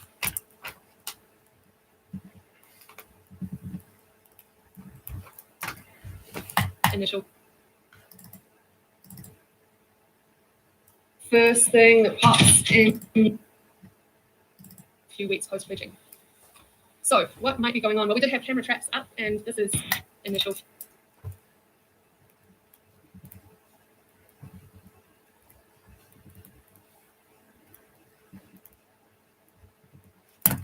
Few weeks post-fledging. So what might be going on? Well, we did have camera traps up, and this is what we saw happening. This is a chocolate nest, and and I've watched this video so many times, and I'm pretty sure when the cat climbs down from that nest, you can see a collar on it, which is no good. So we need to get people on board with keeping cats indoors in Wellington, but that's a crusade that's going to take me a while, I think. So given that it's unlikely I'm going to be able to change cat owners' minds for at least, I'd say, another couple of decades, because people love their cats, can we harness aversion learning to help the took away, recognize cats as a threat another couple of decades?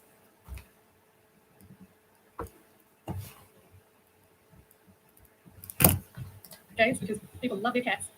Can we harness aversion learning to help the took away, recognize cats as a threat, and maybe boost survival? Because at the moment we have a 0 survival rate for took away outside. And actually, the reason I didn't present the results of the last 2 years with the population monitoring is we had no cares to monitor at all in the Halo reserves. So the birds didn't actually make it to the breeding season, unfortunately.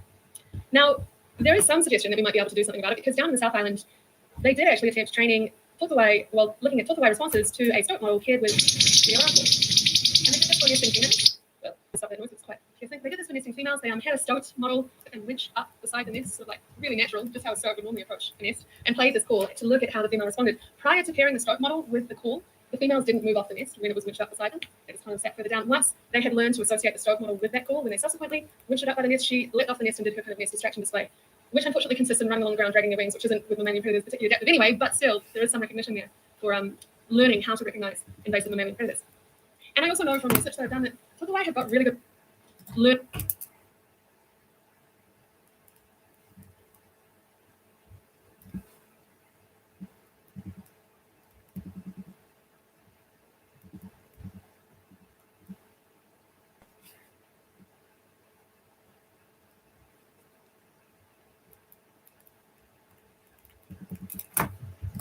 Learning how to recognize invasive mammalian predators. And I also know from research that I've done that took away have got really good memories. So you'll remember with the spatial learning task, they had to pick open lids. They don't do this behavior spontaneously. I had to teach them how to do it. And here's what it looks like when a bird, this is a nunna, doesn't know what they're meant to do. She's never seen the block before. She is worms inside the block right now. She's more interested in just picking it around. So this is what a naive took away who hasn't been trained looks like. I taught birds how to open lids in 2016, and then I went back when some of them hadn't seen it for almost 2 years. And this is what it looks like when you get a took away who hasn't seen this apparatus, and then I went back.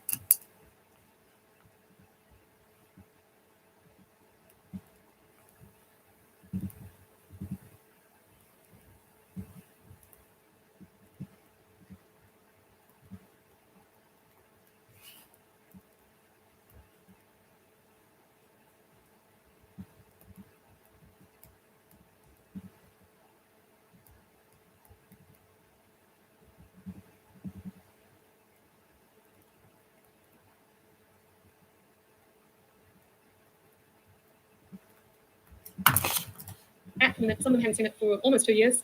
And this is what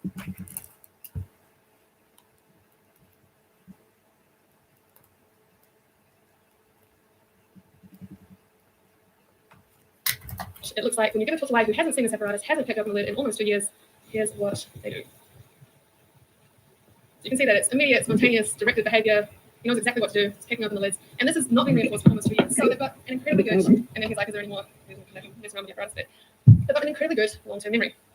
So at the moment, my PhD student Regan is out in Zealandia with, honestly, the world's most horrifying taxidermy cat. Like, even that alone, like, that should be enough to scare. It really barely looks like a cat, but it was all we could get because it's quite hard to come by a taxidermy cat. But he's out there carrying that vision from a nightmare with the Tortoise alarm call, and it's research in progress. But what I can tell you so far is that the Tortoise, when we first present the cat to them, actually approach the cat. Like, he does the big reveal, and instead of ignoring the cat, instead of being like, this is, nothing of interest to me, the Tortoise will run up to the cat model and hop around in front of its face. So if we can at least get them to stop doing that, we might have some hope for birds outside. And that's because they're incredibly neophobic. They love novel things. They love new things. Anything that disturbs the ground, they're going to be interested in and attracted to. So the first step there is getting mammalian predator recognition and avoidance, seeing if it can be learned and retained over the long term. And then again, of course, does it spread biosocial learning? Because we just simply can't run around with this pretty cat model doing training of every individual Tortoise that goes over the fence. The other species that we've worked with is the kaka and training of every individual.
Tortoise that goes over the fence.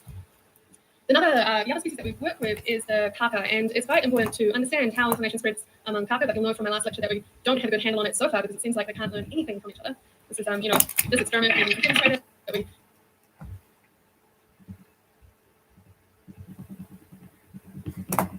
don't have a good handle on it so far because it seems like they can't learn anything from each other. This is, this experiment being demonstrated, the other bit watching the demonstrator using the machine. And if you recall, they never actually learned to copy one another. They just learned their own way into the machine. So if we can crack it, we haven't looked at the results here of this, but my guess would be that it's not yet going to be working. We did trial some video playback of the social learning of an aversive case. So that shaking of the head that you see in this video is a kaka basically going, look, like it's a really strong disgust response in a bird. So we have tried seeing if we can teach kaka to avoid using this particular color feeder just by viewing that disgust response. They don't seem to respond to a playback video. We thought if that worked, it would be neat because we wouldn't have to try and set up the situation in which there was a live bird looking disgusted to the other birds to watch that live bird being disgusted. But the reason we want to teach them about the not aversion is that they do go around eating all kinds of things in Wellington that make them incredibly sick. They chew lead off people's houses, they get fed nuts by people. All of these things have severe impacts on Wellington's kaka population. So this was the setup. We had like a video screen for the birds to come and watch. They didn't watch it, they just drank from the feeders, I'm pretty sure. But if we were to try and teach birds in Wellington, we'd need to be very doing that. We have tried seeing if we can teach kaka to avoid using this particular color feeder just by viewing that disgust response. They don't seem to respond to a playback video. We thought if that worked, it would be neat because we wouldn't have to try and set up the situation in which there was a live bird looking disgusted to the other birds to watch that live bird being disgusted. But the reason we teach them about the novel food aversion is that they do go around eating all kinds of things in Wellington that make them incredibly sick. They chew lead off people's houses, they get fed nuts by people. All of these things have severe impacts on Wellington's kaka population. So this was the setup. We had like a video screen for the birds to come and watch. They didn't watch it, they just drank from the feeders, I'm pretty sure. But if we were to try and teach the birds in Wellington, we wouldn't come and watch. They didn't watch it, they just drank from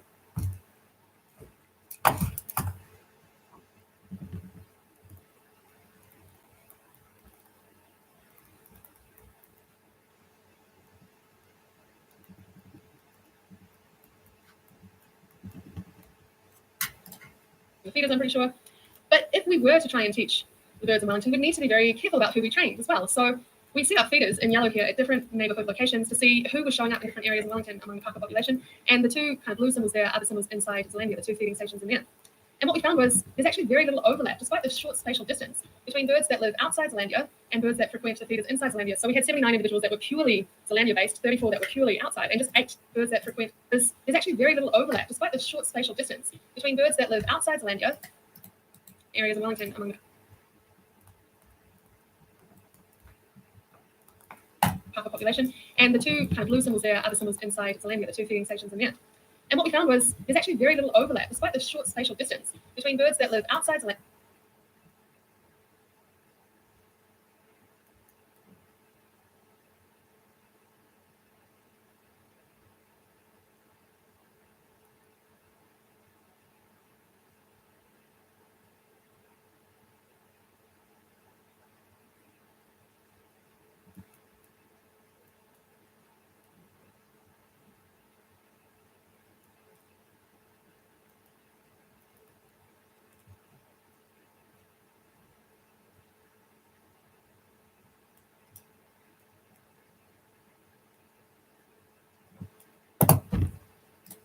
Zealandia and birds that frequent the feeders inside Zealandia. So we had 79 individuals that were purely Zealandia-based, 34 that were purely outside, and just 8 that were crossing between the two sites, despite the fact in some cases these are very close together. So here you need both an understanding of the spatial movement of the birds, the population structure.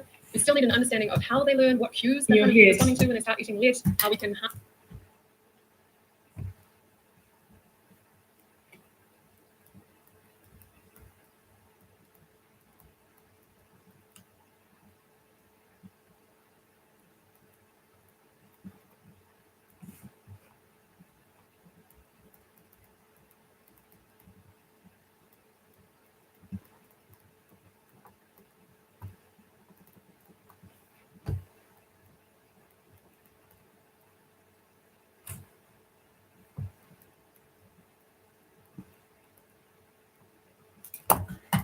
harness that cue to make sure. You still need an understanding of how they learn, what cues they're kind of respond.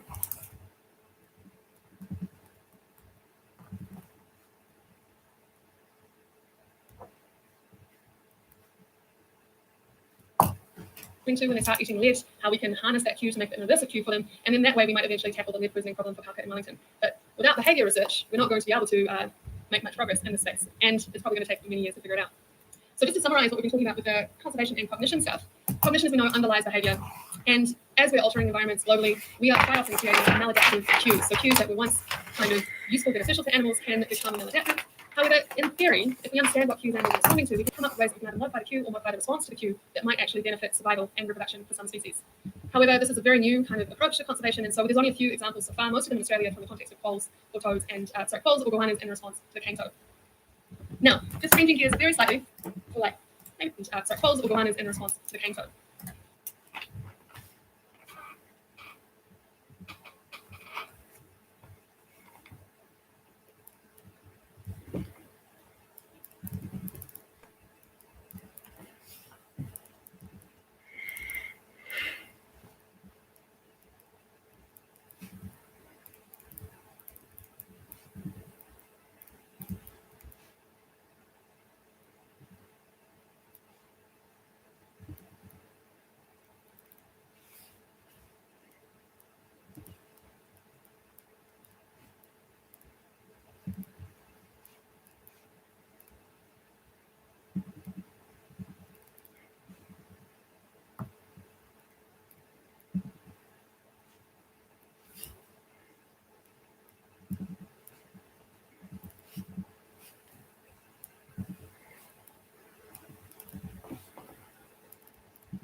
changing gears very slightly for like maybe 5-10 minutes before I wrap up, I want us, because up until now we've been talking about conservation and we've been talking about kind of individuals and how we might use behavior to benefit survival of populations, conserve populations. What about animal culture? So animal cultures, when we talked about them last time, these are sort of informations or behaviors that shared within a community of animals and acquired from other individuals through some form of social learning. I gave you the example of the different chimpanzee suites of culture. And very recently, so just last year, someone went out to these different kind of groups across Africa to have a look at how human impact was affecting these behavioral traditions. And what they found was where you have increasing human footprints, so increasing human presence, you get an erosion of the cultural traditions within populations. That's what these graphs are showing. So all behavior is affected, but particularly tool use behavior seems to begin to be lost with increasing human presence. So humans aren't only modifying kind of populations of species, decreasing populations of species, they're also impacting the behavior of the species or the individuals that remain. Now, in conservation biology, it's defined as kind of being concerned about declines in the distribution.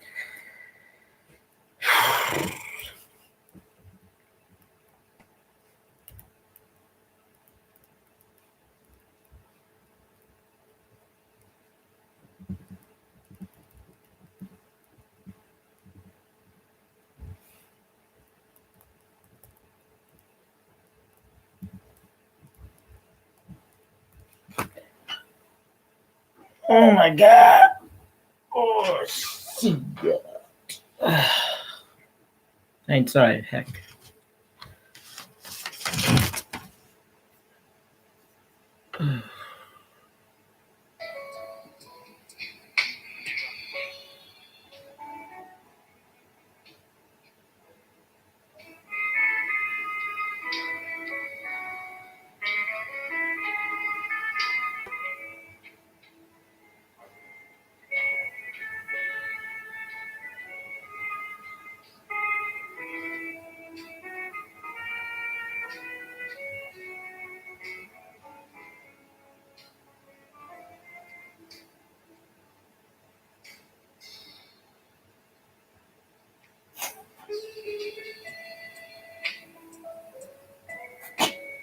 Jesus.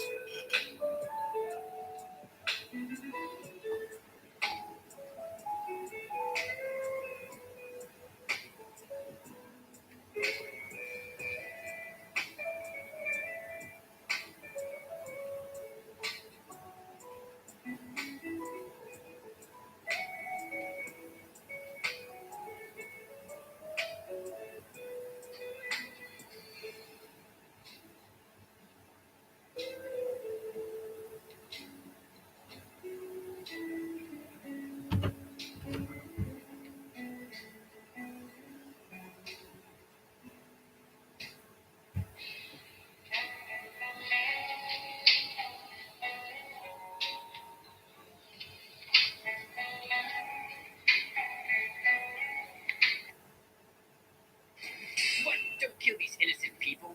Oh, what disgrace me and kick me out. I want your skin. I want your mouth. I want your eyes. You project all these qualities onto me. You don't know me. You This don't is know what me. happens between. If I had a nickel for every time I think I do something stupid, then I'd have a shit ton of nickels. That shit was stupid. I run it back, take it back, run it back, take it back, run it back, run it back, run it back. I'ma kill the fucking white whale. I'ma give the dick a damn heart attack. If I had a nickel for every time I think I did something dumb, I'll be as rich as a man with no kids and a decent income. I'll be rich as this shit. Call me Joe Richie Rich. I'm enough for Macaulay, the coke and the kid. I've been stuck on the sea on the hunt for a taste. Looking for love, but I only call. No, you better than you. Know yourself. Well, myself said you can go straight to hell. Get it? Fucking what's the point of being sad? Are you jealous? Are you mad? How do you not have? You don't know, baby. If I had a nickel for every time I think I'm falling in love, I don't even like it.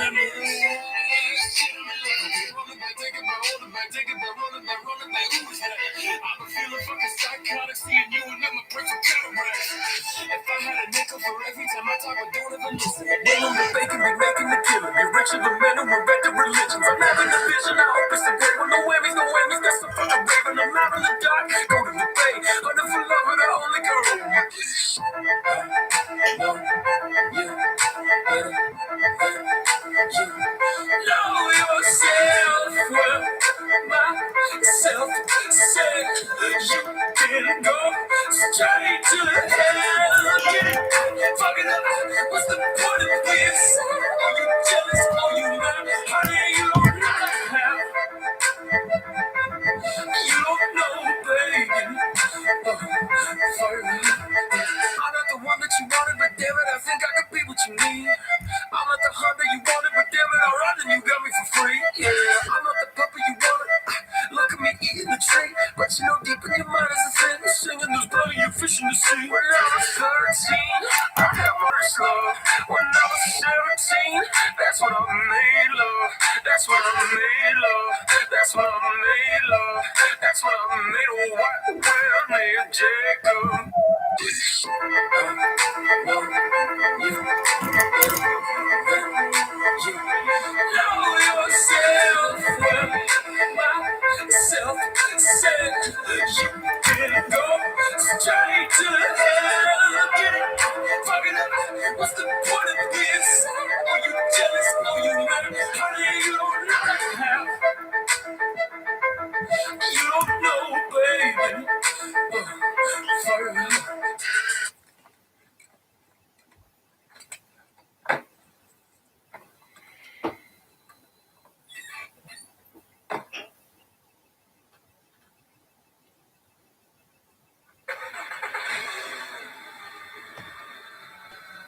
Didn't get your enrollment update pack? You'll need to enroll or update your details. It's now quick and easy to do online with just your New Zealand driver license or passport. Ah, feet up. I'm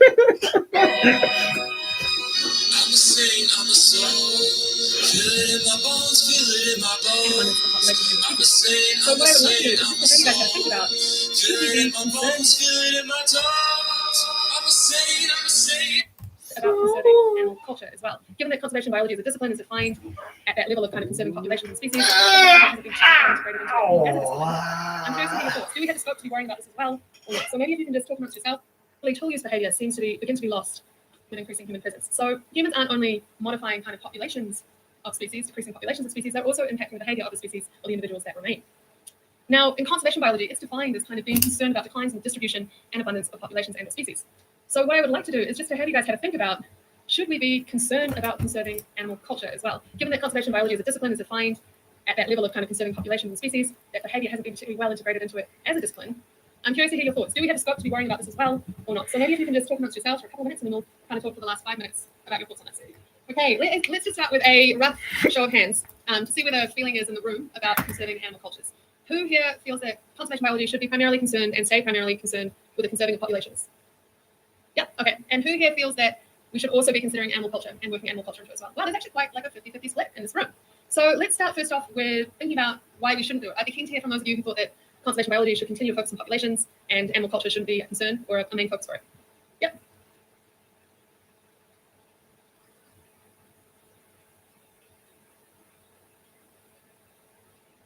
Okay, so it's more of a pragmatic approach from your view. With the limited resources we have available for conservation anyway, we can't really necessarily afford to worry about culture too. Yeah.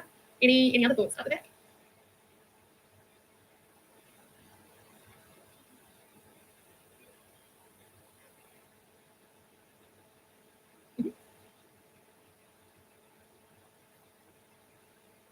Okay, yeah, that's an interesting and valid point. Like if we lose the genetic, I'll just repeat that so that it's in the recording and not quite so garbled. If we lose the genetic diversity within a population, that is gone forever, but there's potentially the chance that the behavior itself might be able to reemerge somehow. I would say that might be true for some animal traditions, but for others, it would be more challenging to imagine how whole suites of behaviors could reemerge as a culture. But it's a really good point. Any other thoughts? Yeah.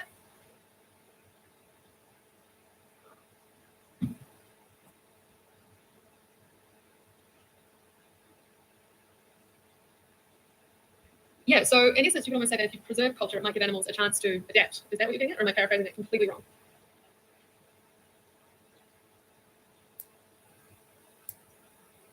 Yep. Okay, so rather than trying to fight to conserve something as is, actually creating opportunities for it to adapt and evolve in response to environmental change. Yep, that is a very good point. Okay, so we've had sort of 3 or 4 points from the why we shouldn't have that as a focus. I'm keen to hear why some people thought that we should. Yep.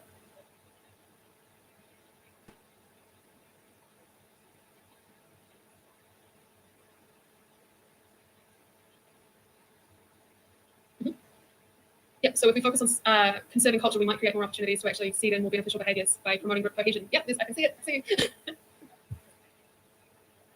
Is on that what? I can see it. See. Conserving culture, we might create more opportunities to actually seed in more beneficial behaviours by promoting group cohesion. Yep, I can see it. See. Why so hard to listen to just that one thing? Focus. Yeah, so if we focus on conserving culture, we might create more opportunities to actually seed in more beneficial behaviours by promoting group cohesion. Yep, I can see it. See.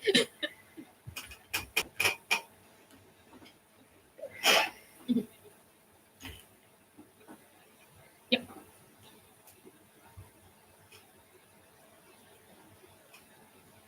Yeah, so culture could, in some instances, be actually really important to the survival and fitness of the group because of things like the foraging innovations or the disease mitigation that it provides. It provides material benefits to the animals that have those cohesive group culture, the group because of things.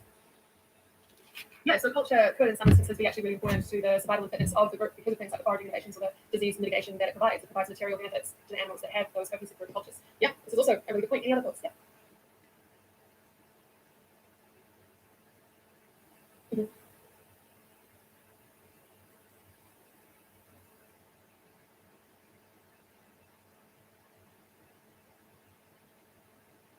Yeah, so you would, because we did see the example with the orca ecotypes and how that appears to be diverging genetically as well on the basis of foraging innovations primarily driving that.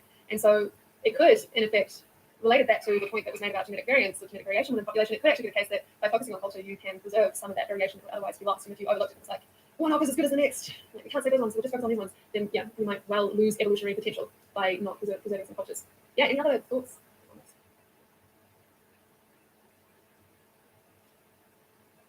Yes, I mean, that is something that I'm sure will come up in the remainder of this course. You know, are we focused on the individual? Are we focused on the population? And that is, I think, at the crux of the difficulty of reconciling animal behavior with conservation biology is that on the one hand, one primarily tends to focus on the individual, whilst on the other, you have a focus on the population level.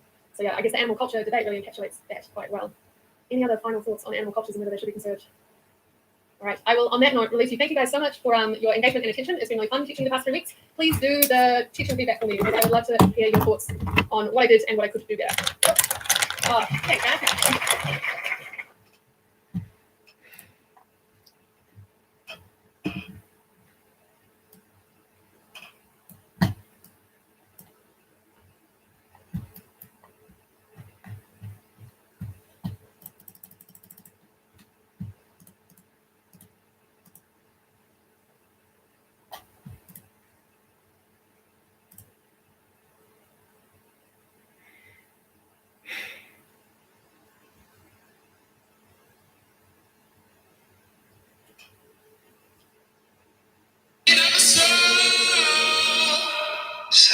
I'm sick and tired of waiting.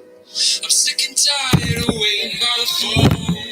Oh, I know you're home. Oh my God, Becky, look at that.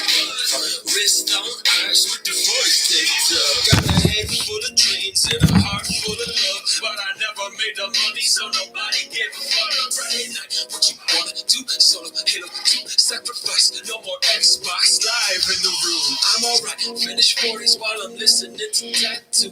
All the things she said, now I'm puking in the bathroom. Gone. Maybe we can take it slow, slow.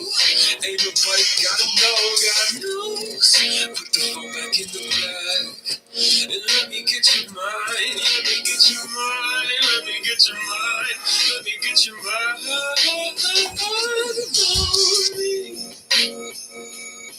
We're doing fine. Yeah. I don't give a fuck. Oh my God, Becky, look at that ass. Sister tall motherfucker saying don't eat glass. And you know what they say about a guy with big shoes. Insecurities and self-esteem issues. Take your Christ, baby, take it, baby brother, take. Tell your sister, tell your mother why you're feeling this way. You've been working so hard till it's AM in the day. Got the 1, 5, 10, 20, fucking 100K. Hot boy. I don't wanna take it slow.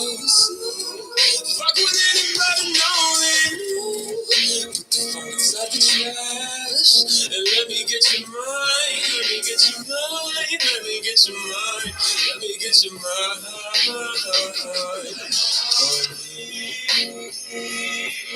Be alright.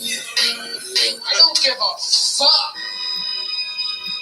I'm a soul, feel it in my bones, feel it in my bones. I'm a saint, I'm a saint, I'm a soul. Feel it in my bones, feel it in my toes. I'm a saint, I'm a saint, I'm a soul. Saint like. Oh my God, Becky, look at that butt. Wrist on ice with the 40s taped up. Got a head full of dreams and a heart full of love, but I never made the money, so nobody gave a fuck. Think you funny, think you cute, think you ugly, think you stupid, think you gay, think you straight, think you special, think you human, think you changed, think you can't, think you probably should've gave up. You fucking with him now, and his name is fucking Jake. I'm gonna. I'm a saint, I'm a saint, I'm loved. I'm a saint, I'm a saint, I'm alive. I'm a saint, I'm a saint, I'm friends. I'm a saint, I'm a saint, I'm served. Sick and tired of my friends. I'm a saint, I'm a saint, my friends. Sick and tired of my friends. Sick and tired, just like my friends. Sick and tired, just like my friends. Sick and tired, I'm just like my phone. I'm sick and tired, I'm just like my friends. I'm sick and tired, I'm just like my friends. I'm sick and tired, I'm just like my friends. I'm sick and tired, I'm just waiting by the phone. I'm sick and tired, I'm just I don't give a fuck.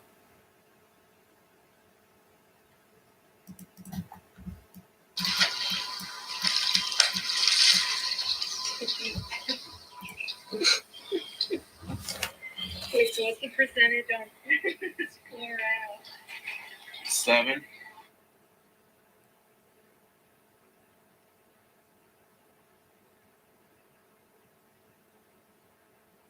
Enroll by August 16 to get your Easy Vote pack and make voting quick and easy.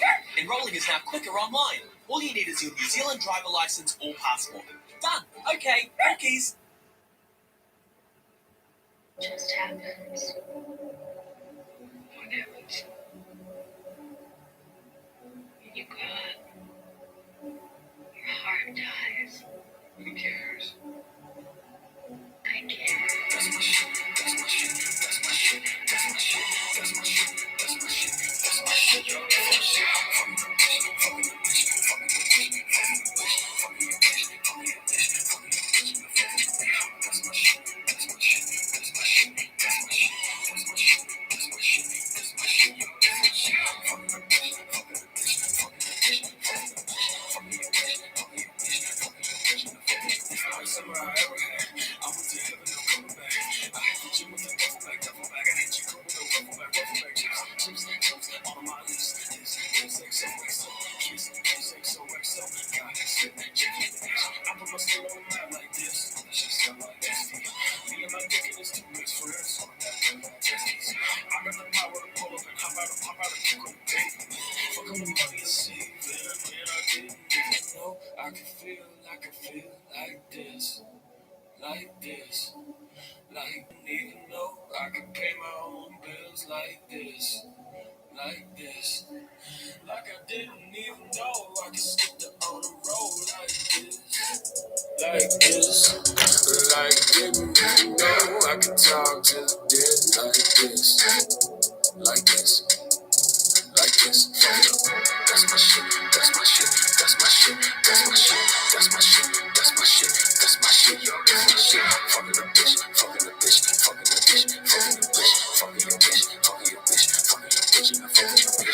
That's my shit, that's my shit, that's my shit, that's my shit, that's my shit, that's my shit, that's my shit, yo, that's my shit. Fucking the bitch, fucking the bitch, fucking the bitch, fucking your bitch.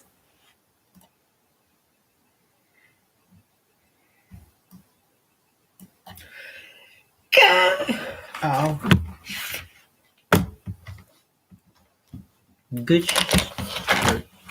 I need a break. Yeah. Oh my god, my feet. Painy. Oh, tight.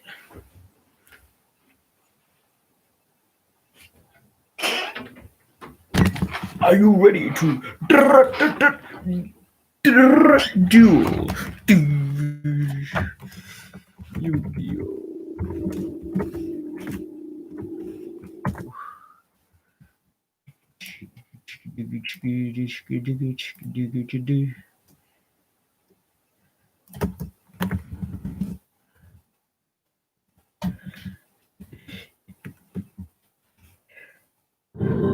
Long ago, when the pyramids were still young, Egyptian kings played a game of great and terrible power. But these shadow games erupted into a war that threatened to destroy the entire world, until a brave and powerful pharaoh locked the magic away, imprisoning it within the mystical Millennium Items. Now, 5,000 years later, a boy named Yugi unlocks the secret of the Millennium Puzzle.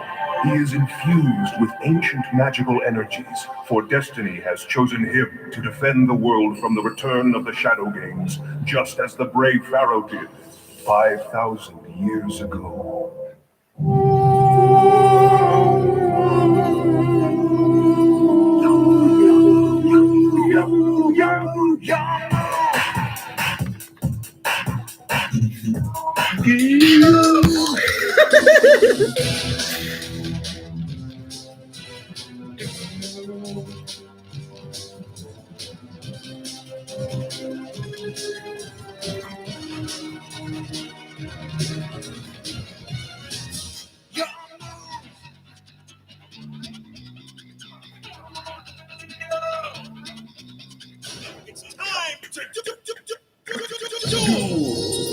It's time to study.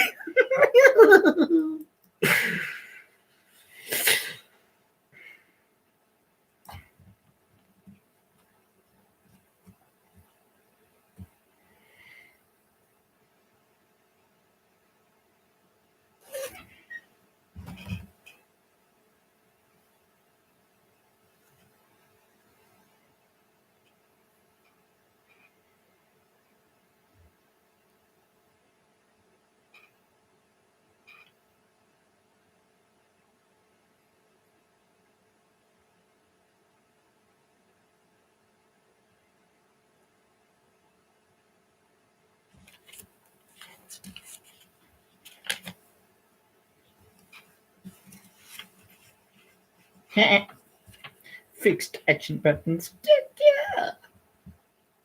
Ding ding ding ding ding ding ding. Reading humans.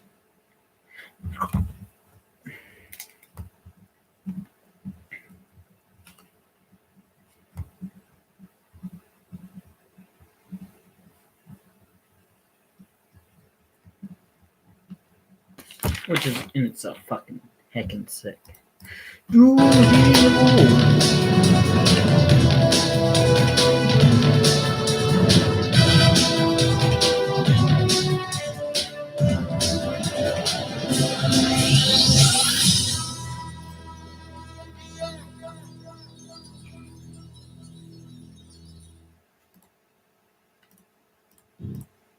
Mystical note.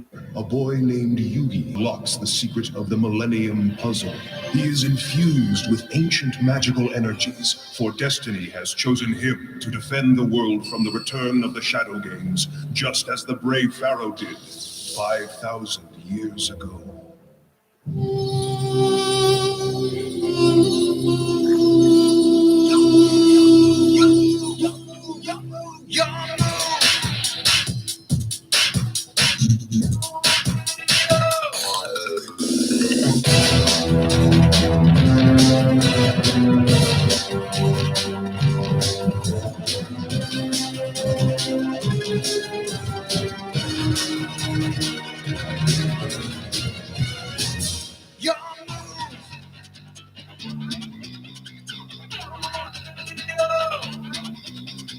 It's time to do.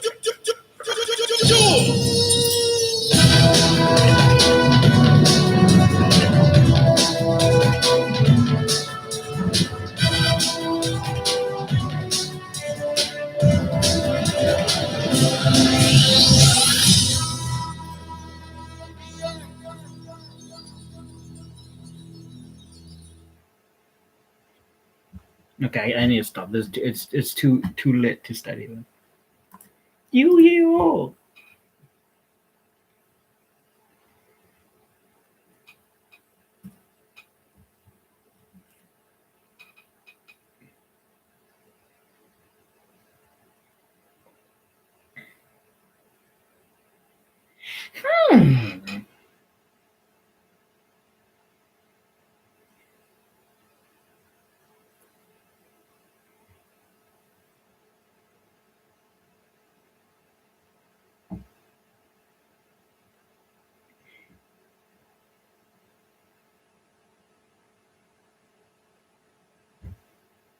Gnarly.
Set an alarm for 9:30 a.m. The alarm is set for 9:30 a.m. Thank you.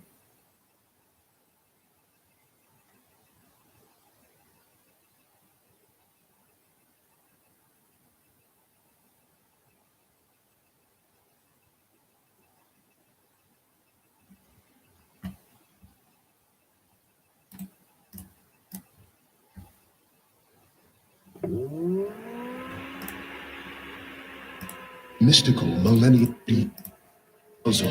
He is infused with ancient magical energies, for destiny has chosen him to defend the world from the return of the Shadow Games, just as the brave Pharaoh did 5,000 years ago.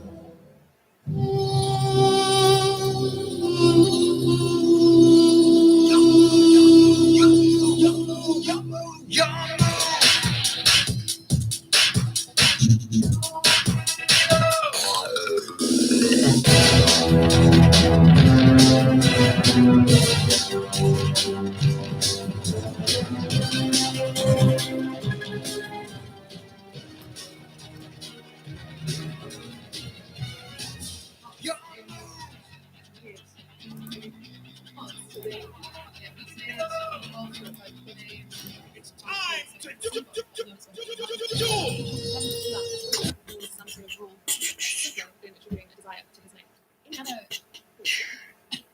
That's a really good question. So for those of you who might not be able to get it up the bat, what is the benefit of him sharing the thing with her that she really wants? Is it just that he kind of is already mated to her, so what does it really matter if he gets happy at this point? And yeah, I mean, for me, that's one of the frustrations of working in the lab, is that I don't know what the benefit is. Like, also, just fundamentally, don't understand why he doesn't react to her giving behavior. Because surely it's easier than being like, wait, don't tell me what you want. I'm not going to listen with my own results here. So I as to whether or not Jay can attribute desire to his mate. We have replicated this particular pattern of results multiple times, but we only have one captive population of Jays. But chat amongst yourselves, and yeah, this is, I'm not going to tell you my views on it until I hear yours. I'll give you a minute or so to talk amongst yourselves. Okay. All right, so let's, rather than doing a hands up, hands down, I reckon if anyone wants to share a reason why they're not convinced by this, I'd be very keen to hear it. I'm very skeptical of my own results here, so I want to know what you thought about him. Yep. So it's more of a novelty kind of a thing. So what she's previously eaten them is like not inferring from that her desire, but instead. So I didn't say that we did control for it by putting both foods so that he could see both, but he only saw her eating one. But sure, that doesn't rule out the possibility that he forms some sort of rule that's simpler than attributing a desire to his mate. Any other foods? Yeah. That's a really good question. So for those of you who might not be able to hear that up the bat, it was, what is the benefit of him sharing the thing with her that she really wants? Is it just that he kind of is already mated to her, so what does it really matter if he gets her happy at this point? And yeah, I mean, for me, that's one of the frustrations of working in the lab, is that I don't know what the benefit is. I also, just fundamentally, don't understand why he doesn't react to the picking behavior. Because surely it's easier than being like, wait, don't tell me what you want. I'm not going to listen. Instead, I'm just going to sit here and think about what you previously ate and imagine what you want right now. And is it this thing? When she's literally probably like, I really want that thing. And he's like, no. Honey, I got this. Let me order for you. It's a very odd kind of a thing when you think about it. And it is a result that we've replicated a couple of times. And I honestly do not know why he doesn't just do the obvious and the simple thing of responding to the female's picking behavior. Yeah, I mean, it certainly could be. And that might be related to what your friend was saying, something about the pair bonding. Like, maybe Jay's just have this, like, oh, what I really want in a guy is his ability to know how hungry I am for a particular item. I think that could be, again, because we are in an angry context, we don't have the ability to kind of look and see what they would do when they could freely choose. And we've got a limited number of goods, so running mate choice based off the ability to attribute desire is a challenge. But yeah, even the researchers who did the research can quite often just be like, we found this thing, could be this. And we're aware that that's like a much more complicated, bizarre explanation, and we don't know why the male just doesn't respond to female behaving behavior. So does this mean desire state attribution is something that days are possible of doing? Yeah, it could do. It's consistent with that. But I myself remain very skeptical because I just don't know why they're making things so difficult for themselves, effectively. And I've replicated this with the Tortellite, and as you would expect, the Tortellite just respond to female begging behavior. They do the same pattern, but they only do it if they can actually have the female there begging at them. They respond really well to her specific society. They give her what she wants, but they give her what she wants, but she's like, I want that. And he's like, okay. So that's a bird in the wild, that does the same thing, but they do it differently. They use the begging rather than this convoluted desire state attribution. So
do well in another.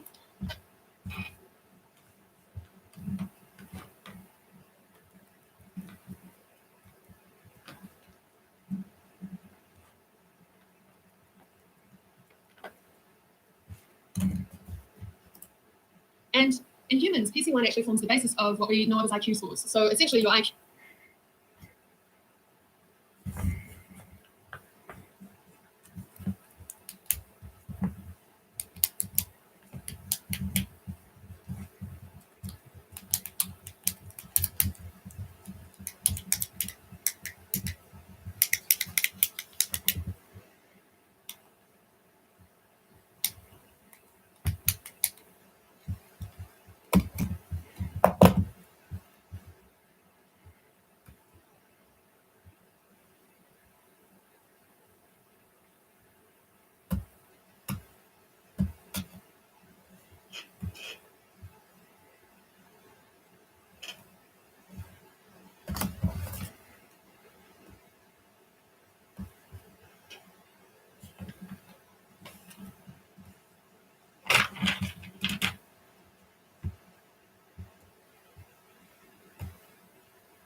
Male provision opens the lid and they're able to subconscious point are very in the pots associated with more testing success. Here's the break time doing the same thing. This gets tested goes through this producing to a more and doing these 15 nests here. Males on average again kind of around 13 errors and producing to these. So if the pressure happening at some other point that perhaps doing particularly well, we're bringing back that variation in the trait is associated with fitness, but we really need to. So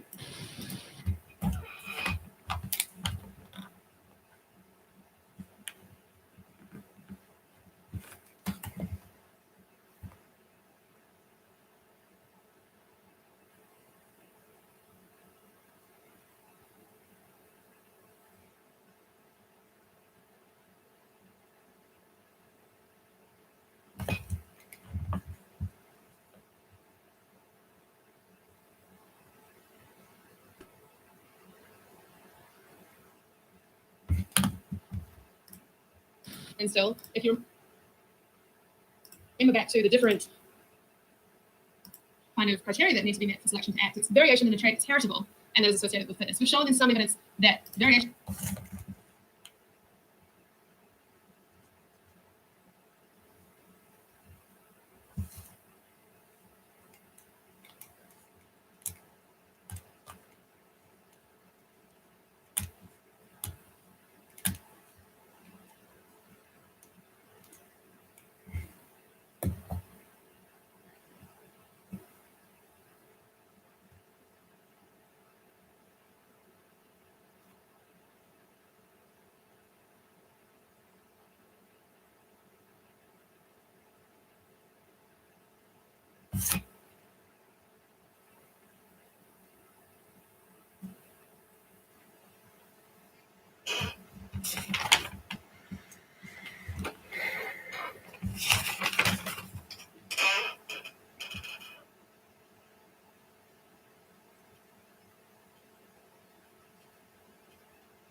or conservation management, if you like, estimate abundant. Well, I might just get started with some housekeeping. You were right for this in often organisation in conservation. The last, what are we just often this kind of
So this is just to check that they are watching it. And now we have a false belief. Oh no, still familiarization, sorry. This is again to check that they are going to look towards the correct location. And that's the evidence they take for whether or not horrible baby, bonobo. Right, so the actor sees the rock being hidden, and they're here controlling for the fact that the monkey-suited actor is touching the box last, by touching the empty box, so that it's not just a case of the last box that was touched being also the false belief location. That comes back in. And that's the evidence.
house. They were not done so for thin populations and often quite underfunded. And so he had zero that are purely on behaviour, and we have just 9 papers conservation on animal behaviour, at least in the early days of this sort of emergence of this research field. And in fact, it wasn't until around about 1966, so the mid-90s, that in the literature at least we start to see the emergence of ethology, behavioural ethology, as being seen as something necessary for conservation biology. And so it was this paper by Curio, where he recognised there being some high-profile failures in conservation. So funding put into conservation initiatives that had effectively failed, and largely part of the reason that these failures occurred was that the behaviour of the animals in question was overlooked.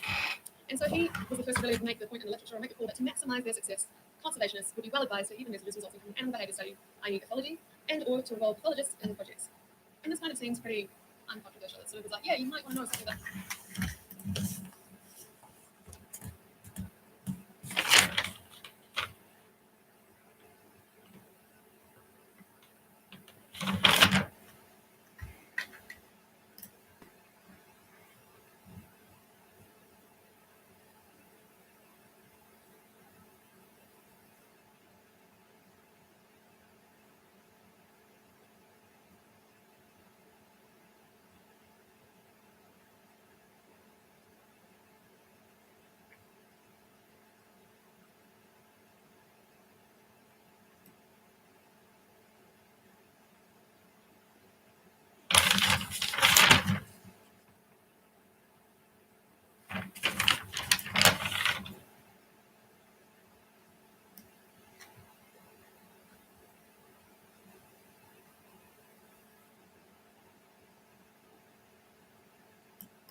about the behaviour of the animal. Like if you set up a reserve and you put all the animals in there and you haven't bothered to consider whether or not they have strong native dispersal, and then the first time they breed, all of the animals leave and get munched. Have you designed your reserve with kind of linkages to other reserves in mind, for example? So there's a lot of good practical reasons you might consider animal behaviour. So it seems somewhat surprising that it took 10 years before somebody said, oh, hey, maybe we should include behaviour in conservation biology. So from there, people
people jumped on this idea, and this paper that all this in bits and pieces, but it hadn't really emerged yet as a field in and of itself. And he essentially made the point, if we think of cancer biology as a process discipline reacting to and trying to battle what is often a crisis point in terms of the disease, we can kind of conceptualize conservation biology in the same way. And much like cancer biology, it's a series of interlinked features. And he also recognized a point, which I think is often lost now, is that there's an artificial distinction between the basic and the applied research. Whereas in fact, within conservation biology, we have both basic and applied research happening. So when people tell you that conservation biology is an applied discipline, you can say, well, have you read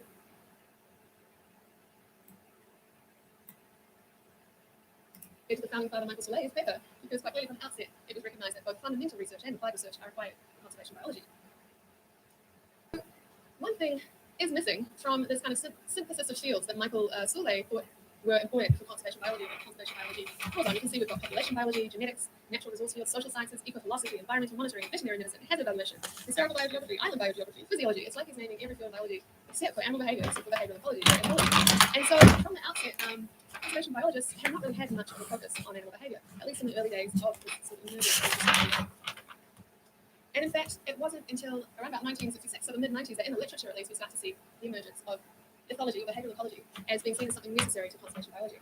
And so it was this paper by Curio, where he recognized there had been some high-profile failures in conservation, so funding into conservation initiatives that had effectively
Damn it, got one wrong. Well.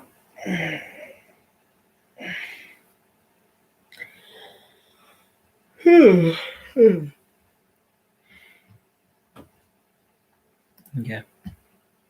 And then that's me. No, that's not me done. Heck. No, is that me done?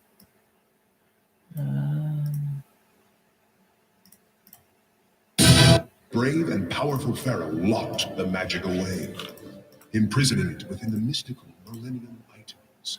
Now, 5,000 years later, a boy named Yugi unlocks the secret of the Millennium Puzzle.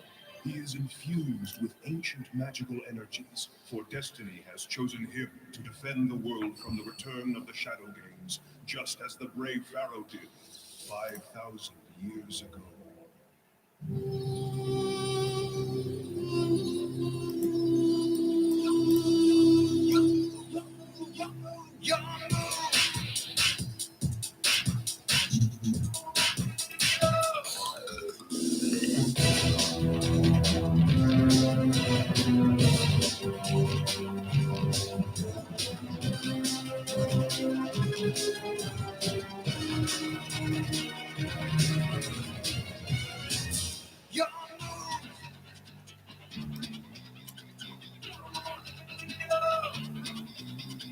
It's time to do.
5,000 years ago.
I want your skin.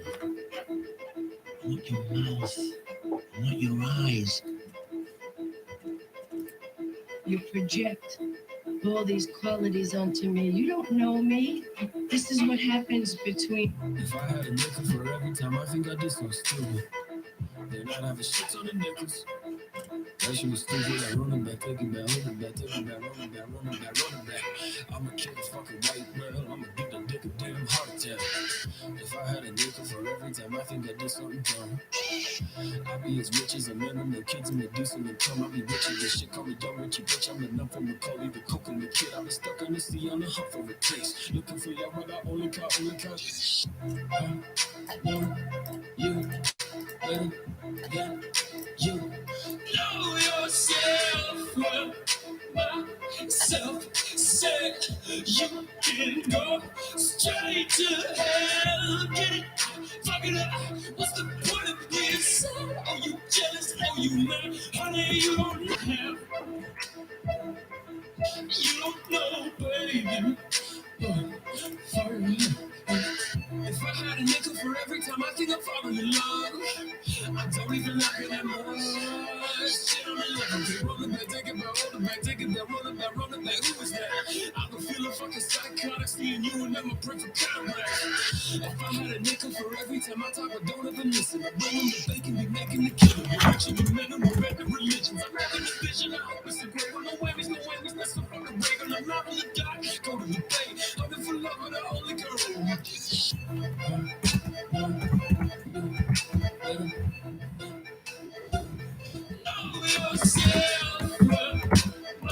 Myself said you can go straight to hell. Get it? It's all you know. Honey, you don't know. You don't know, baby. For you.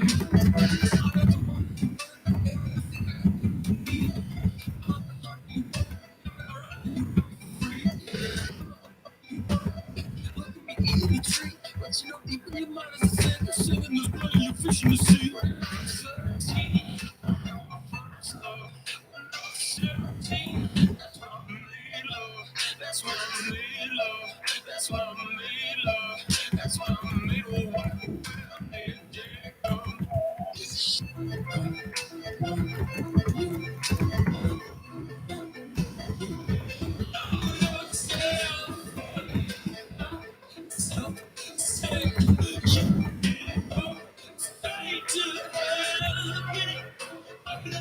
What's the point of this?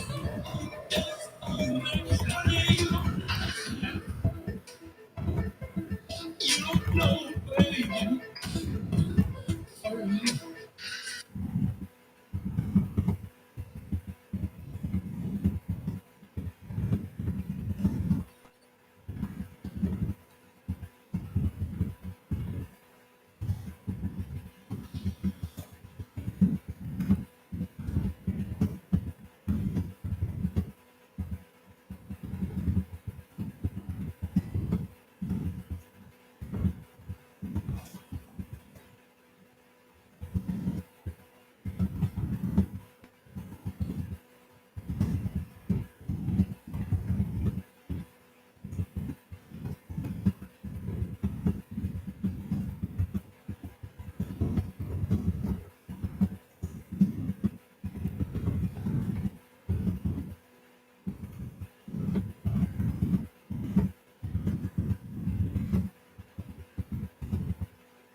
I want your skin.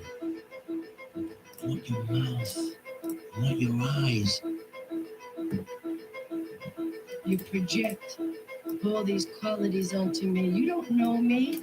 This is what happens between. If I had a nickel for every time I think I did something stupid, then I'd have a shit on the nickels. That shit was stupid. I run it back, take it back, hold it back, take it back, run it back, run it back, run it back. I'ma take a fucking white blood, I'ma beat the dick. I had a nickel for every time I think that did something dumb. I be as rich as a better man, kids in the beats in the come, I be rich as a shit. I'm the bum with you, bitch, I'm enough from the pole, you the hoop in the pit. I'm stuck on the sea, on the huff of a place. Looking for love, but I only try.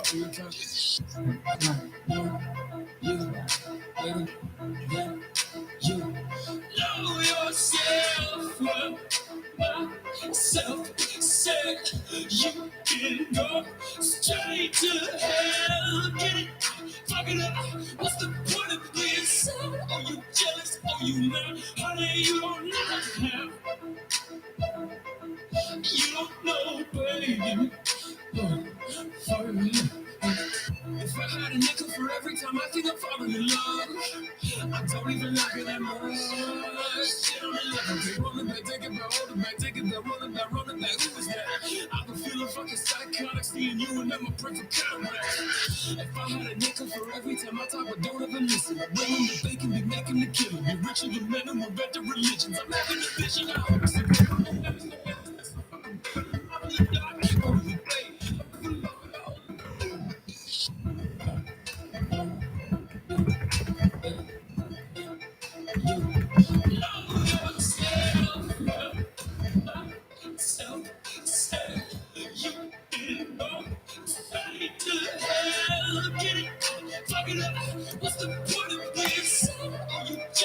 Honey, you don't know. You don't know, baby. For me. I'm not the one that you wanted, but damn it, I think I could be what you need. I'm not the hunter you wanted, but damn it, I run and you got me for free. Yeah, I'm not the puppy you wanted. Look at me eating the tree, but you know deep in your mind is a sin. Singing this bloody, you're fish in the sea. When I was 13, I had my first love.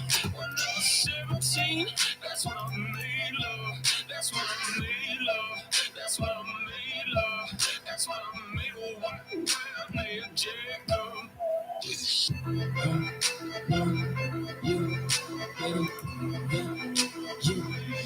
know yourself, self said you can go straight to hell. Get it? Fuck it up. What's the point of this? Are you jealous? Are you mad? Honey, you don't know. You don't know, baby. For me.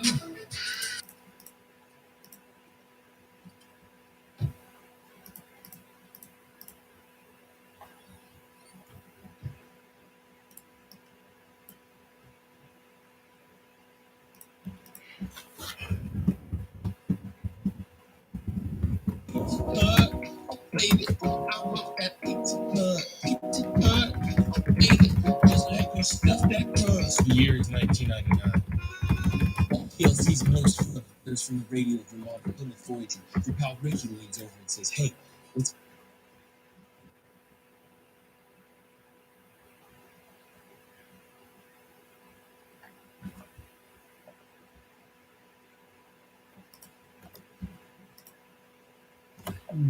I'm done. Oh my god. Okay, good.